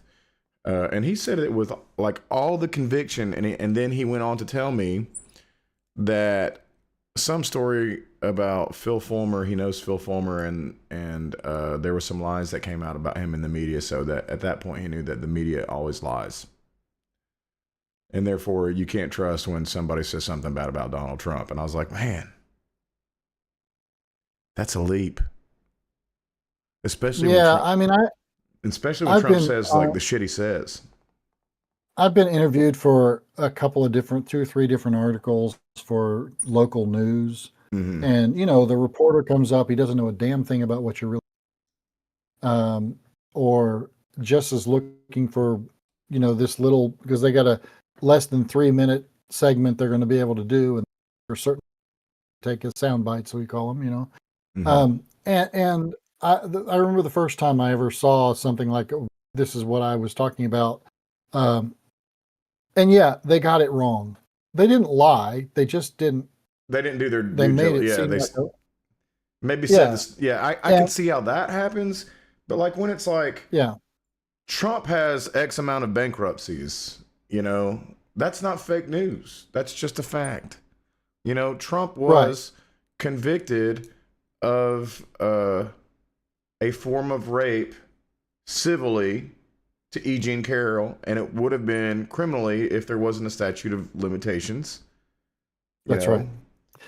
And the other part of that is he's now learned that he can not only say fake news, now he can say it's AI fake. Oh man, yeah. Are you kidding me? Like now, in his defense, the AI stuff can be. We're in trouble. Like right. As a society, we're in big trouble. Yeah, that's a challenge. Because Yeah. how do you argue that one? Well, right now we can. Yeah. Well, the guy has 6 fingers. Yeah, or just like something looks weird about the eyes, I can tell, or Right. Yeah, or it's exactly. just something so like Ed made one of me holding the Bible and saying like something religious. I don't know. He couldn't get the sound to work, but man, it looked like me in my mannerism saying things, and he just took it from a picture. And I was like, oh, the eyes looked a little weird. I'll send it to you in a text or whatever. Wow. Yeah. I mean, dude, like the people who create art now, like movies and TV shows and things like that.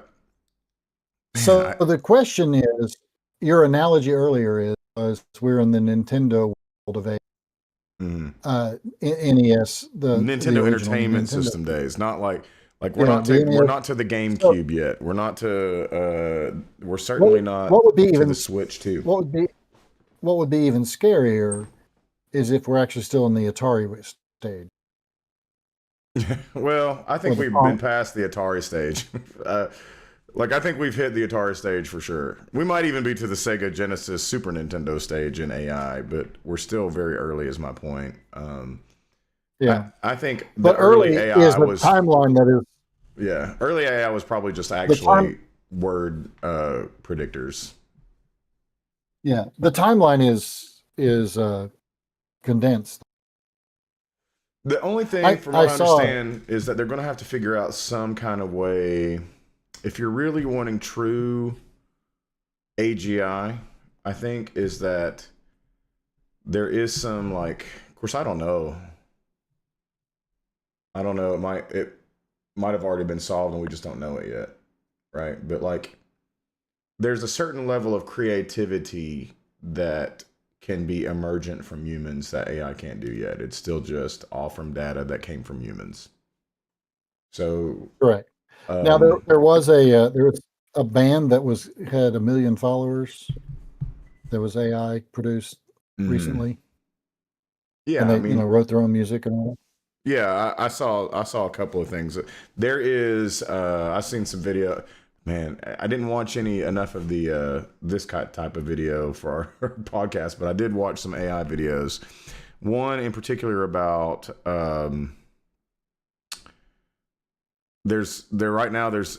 listen, whenever there's new industry, there's new scams, right? And so these people created an AI family with AI people, and they are charging $100 for them to create a song that's going to be written and produced, and then like you can give to your loved one. So for instance, if I wanted to write a love song about Billy Kurtz, I would tell this family Who don't unquote, exist. The Partridge Family, who don't exist. yes, to create a song, and here's some details, and then it'll create a song.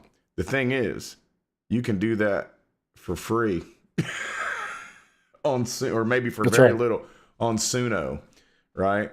But they play it outright. They don't just like whip out the song. They make you wait for 3 or 4 days as if you've gotten a real handcrafted song. But no, people are paying $100. People are paying $100 for this, and you know what the fun part about it is? People are very, very happy with it. They just don't know they've been ripped off. They think for $100, So it's worth $100 to them. They think for $100, like this family created a handcrafted song for them, and that was incredible. And to be fair, writing a song that's worth any shit at all takes more. Well, I don't know. That's not true. Sometimes your best songs are like they just fire out of you. Like you can't stop writing, and everything works that you do, right? But most of the time, it takes some hours to write a song or to craft it, or maybe a couple of days of thinking, and that's just to create the lyrics and the Now, granted, if you had a Mad Lib style way of doing it, you could create different songs. It's not real super hard, but Right. Even in 3 days to get every musician on board with all the people that are going to be asking for songs in this way, like you couldn't do it, right? For Unless you're Paul $100. McCartney, who read a book because he was told to read the book for a James Bond movie. Came in the next day and wrote "Live and Let Die." Yeah, I mean you can do that, but what I'm saying is like if you're making money at $100 a pop for your whole family, I'm telling you, That's right. The work that they did, like if you listen to the songs that came out, we're talking about drums, bass lines, guitar solos, harmonies, and supposedly this whole family's doing it, right? It would take more than you just giving them some things and saying, hey, could you, I mean, it would take something like an AI that could like throw in a formula, That's make right. something that's not, it's derivative, but it's not a copy, you know, massively derivative, but not necessarily a copy of any other kind of song like this. That's right. Let's see if I can just find it. Let's see if I can find what this AI music family. The Walkers, yeah. So The last week I was Walkers. on Facebook and I noticed an ad from the Walker family. We're the Walkers, a family of musicians offering one last chance to turn your story into a song. My dad started this in 1989. One guitar, None of these people one are real. voice, and someone's story. Wait, why do they look so Adding her melodies fake? from the living room. Me and my sister grew up around this, and eventually we added our own style too. Together as a family, we created thousands of custom songs. But now we're closing it all down. AI is replacing what we've done by hand for decades. Okay, time out. What do you mean that AI is replacing you when you clearly are made with AI? Submit your story now.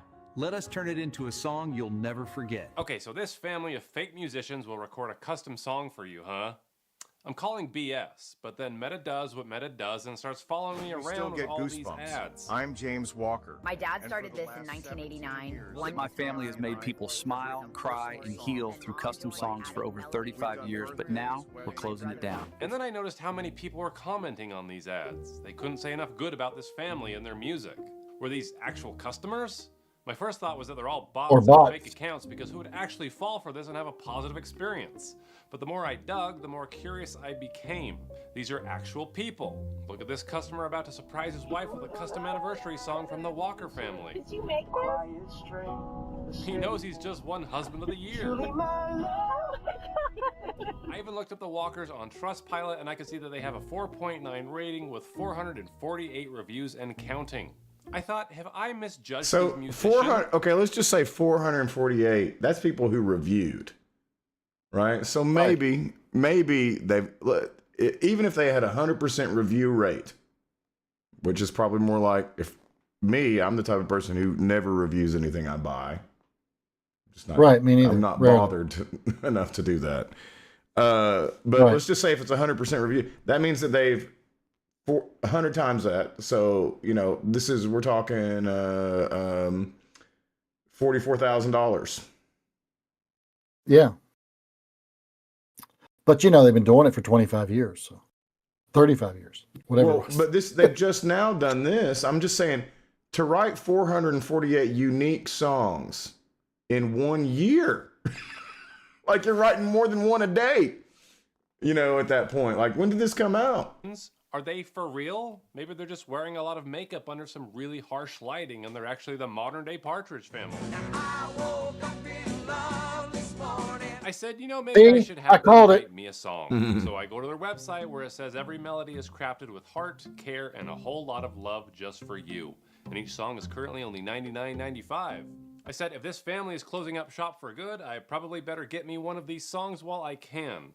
So I started to place my order, and I say that this is for my wife, Eileen Dover. You get it, right? Eileen Dover. I say this is for our anniversary, and they asked me to pick an artist. And I'm not sure why I have to pick just one. I thought they recorded this music together as a family. Anyway, I go with James because after all, he started this business. Then it's asking me for some prompts, and that seems like language that you would use if you were trying to generate something with AI, but they told me that this wasn't AI. No templates, no AI, just your story turned into music. So I'm not too worried. Anyway, I write the most ridiculous story about how I met my wife. I say we locked eyes at a competitive ferret fashion show held in the basement of a Pizza Hut in Nebraska. I was a judge, she was a contestant, her ferret, Sir Squeakums, was dressed as Abraham Lincoln. I gave it some additional details and then I added it to my cart. And you're probably thinking this is a really stupid move to buy something from a sketchy website like this, but I had to get to the bottom of this. But I do try to be careful when I'm shopping from questionable websites, and that's why I used a Privacy.com virtual card for this transaction. Today's video is sponsored by Privacy.com. Again, wouldn't go could through. be. I also like using these cards when I shop online because card for spend without realizing it. Pleasant use, and there are no transaction fees for domestic purchases. I don't love spending money on sketchy websites, but go to privacy.com/pleasantgreen right now, grab your $5 sign-up bonus, and make your online shopping a whole lot That did safer. really well, didn't he? The description and the pinned comment below. It was a good right away, I got segue. an email that said, "Hi Benjamin, thank you for your order. I'm excited to bring your story to life in a special song. I'll be getting started right away, and if you have any extra details you'd like to share or questions, just reply to this email. I'm here for anything you need. Best, James Walker." Wow, an email from James himself. I said, "Thank you, James. Do you know when the song will be ready?" He said, "Hi Ben, thanks for reaching out. Typically the song creation process takes about 3 to 4 days to complete from the time of your order. I'm already working on it and will be sure to keep you updated on its progress as I move forward." I thought, sure you would. That sounds like Believe it or AI. not, exactly 4 days later, I got a custom song from the Walker family. And this is my live reaction upon hearing it for the first time.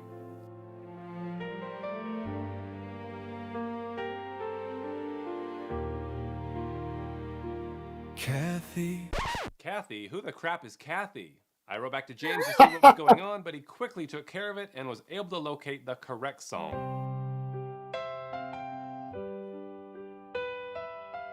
Happy. In the basement of a Pizza Hut, Nebraska night, the lights were cut. Sequins flying, smoke in air, but all I saw was you standing there. Okay, I'm shocked. This family actually wrote a custom song based on my bizarre ferret story.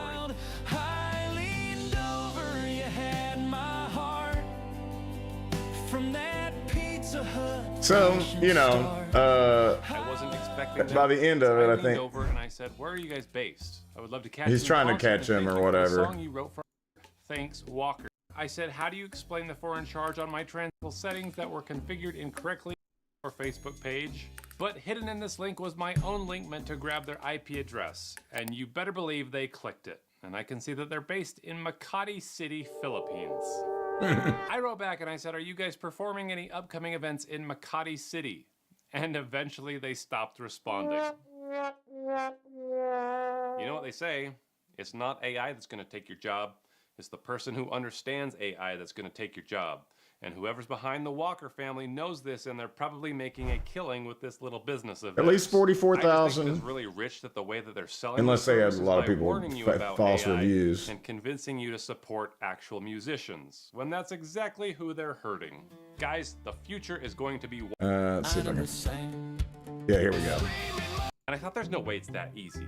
So I just asked it to write a song about the first thing that popped was just a text-based AI. There we go. But it did point me to some other AI services like Suno.com. So Check this out, man. Check it out, and apparently they can make any song you can imagine. Just type in any idea you have. And I thought there's no way it's that easy. So I just asked it to write a song about the first thing that popped into my head. And within 60 seconds, it spits this little melody out.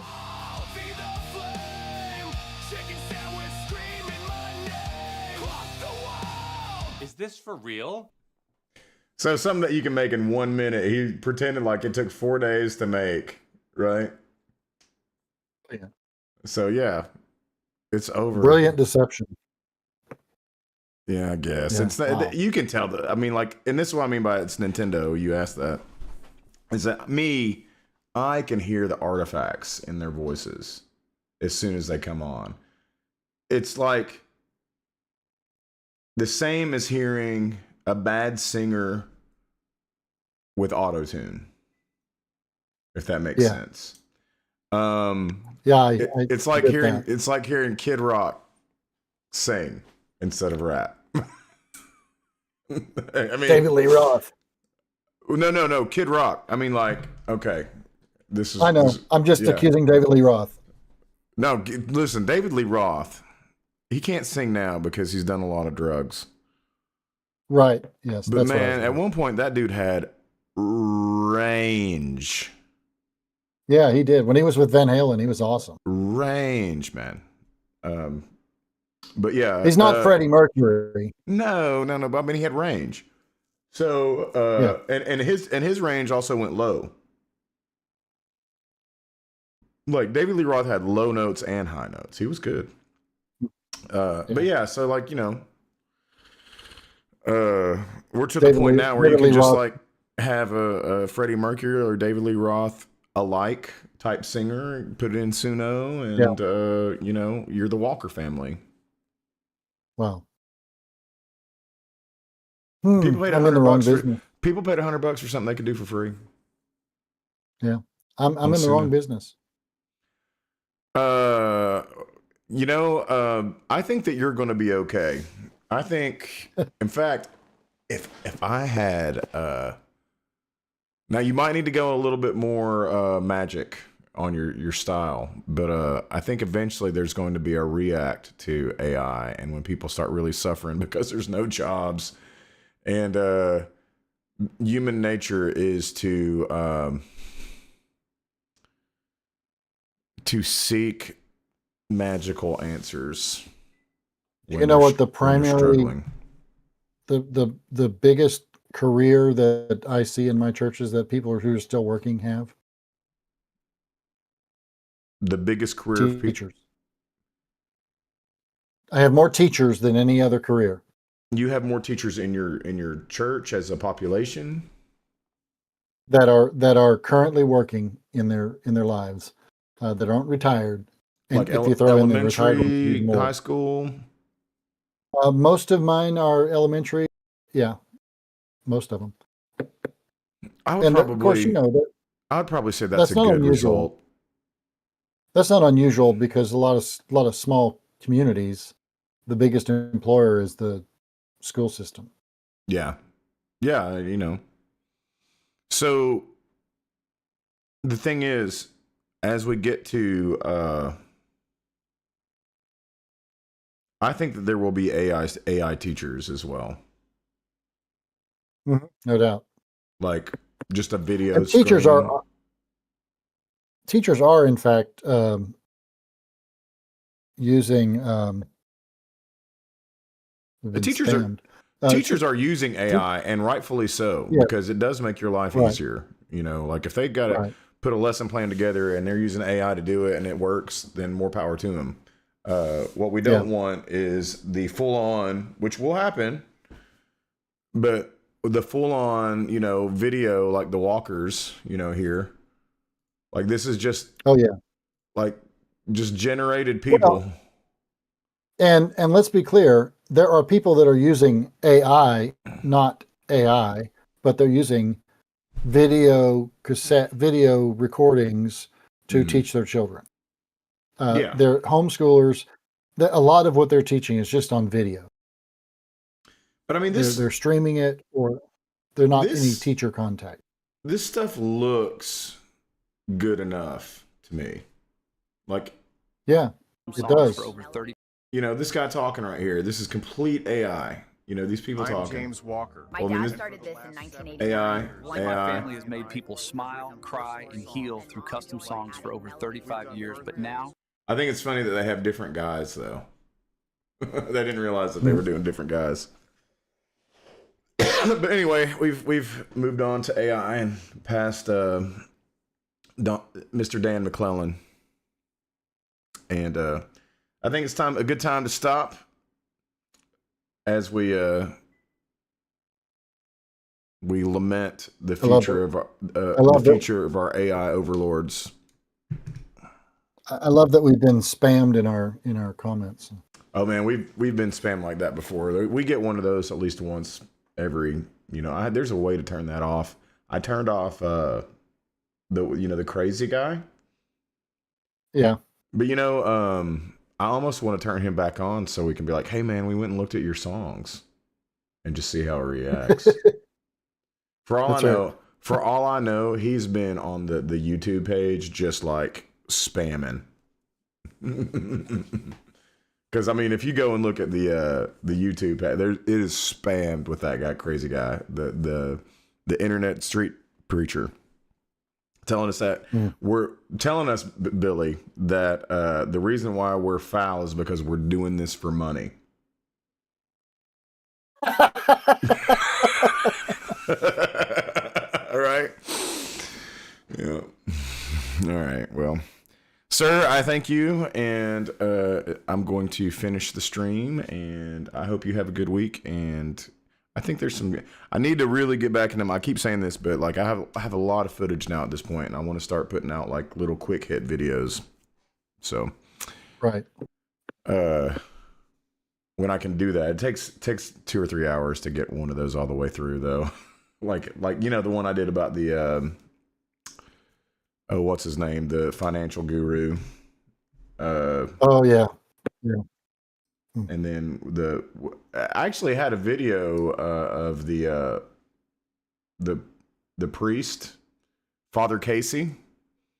I did one on him where I did the whole conversation.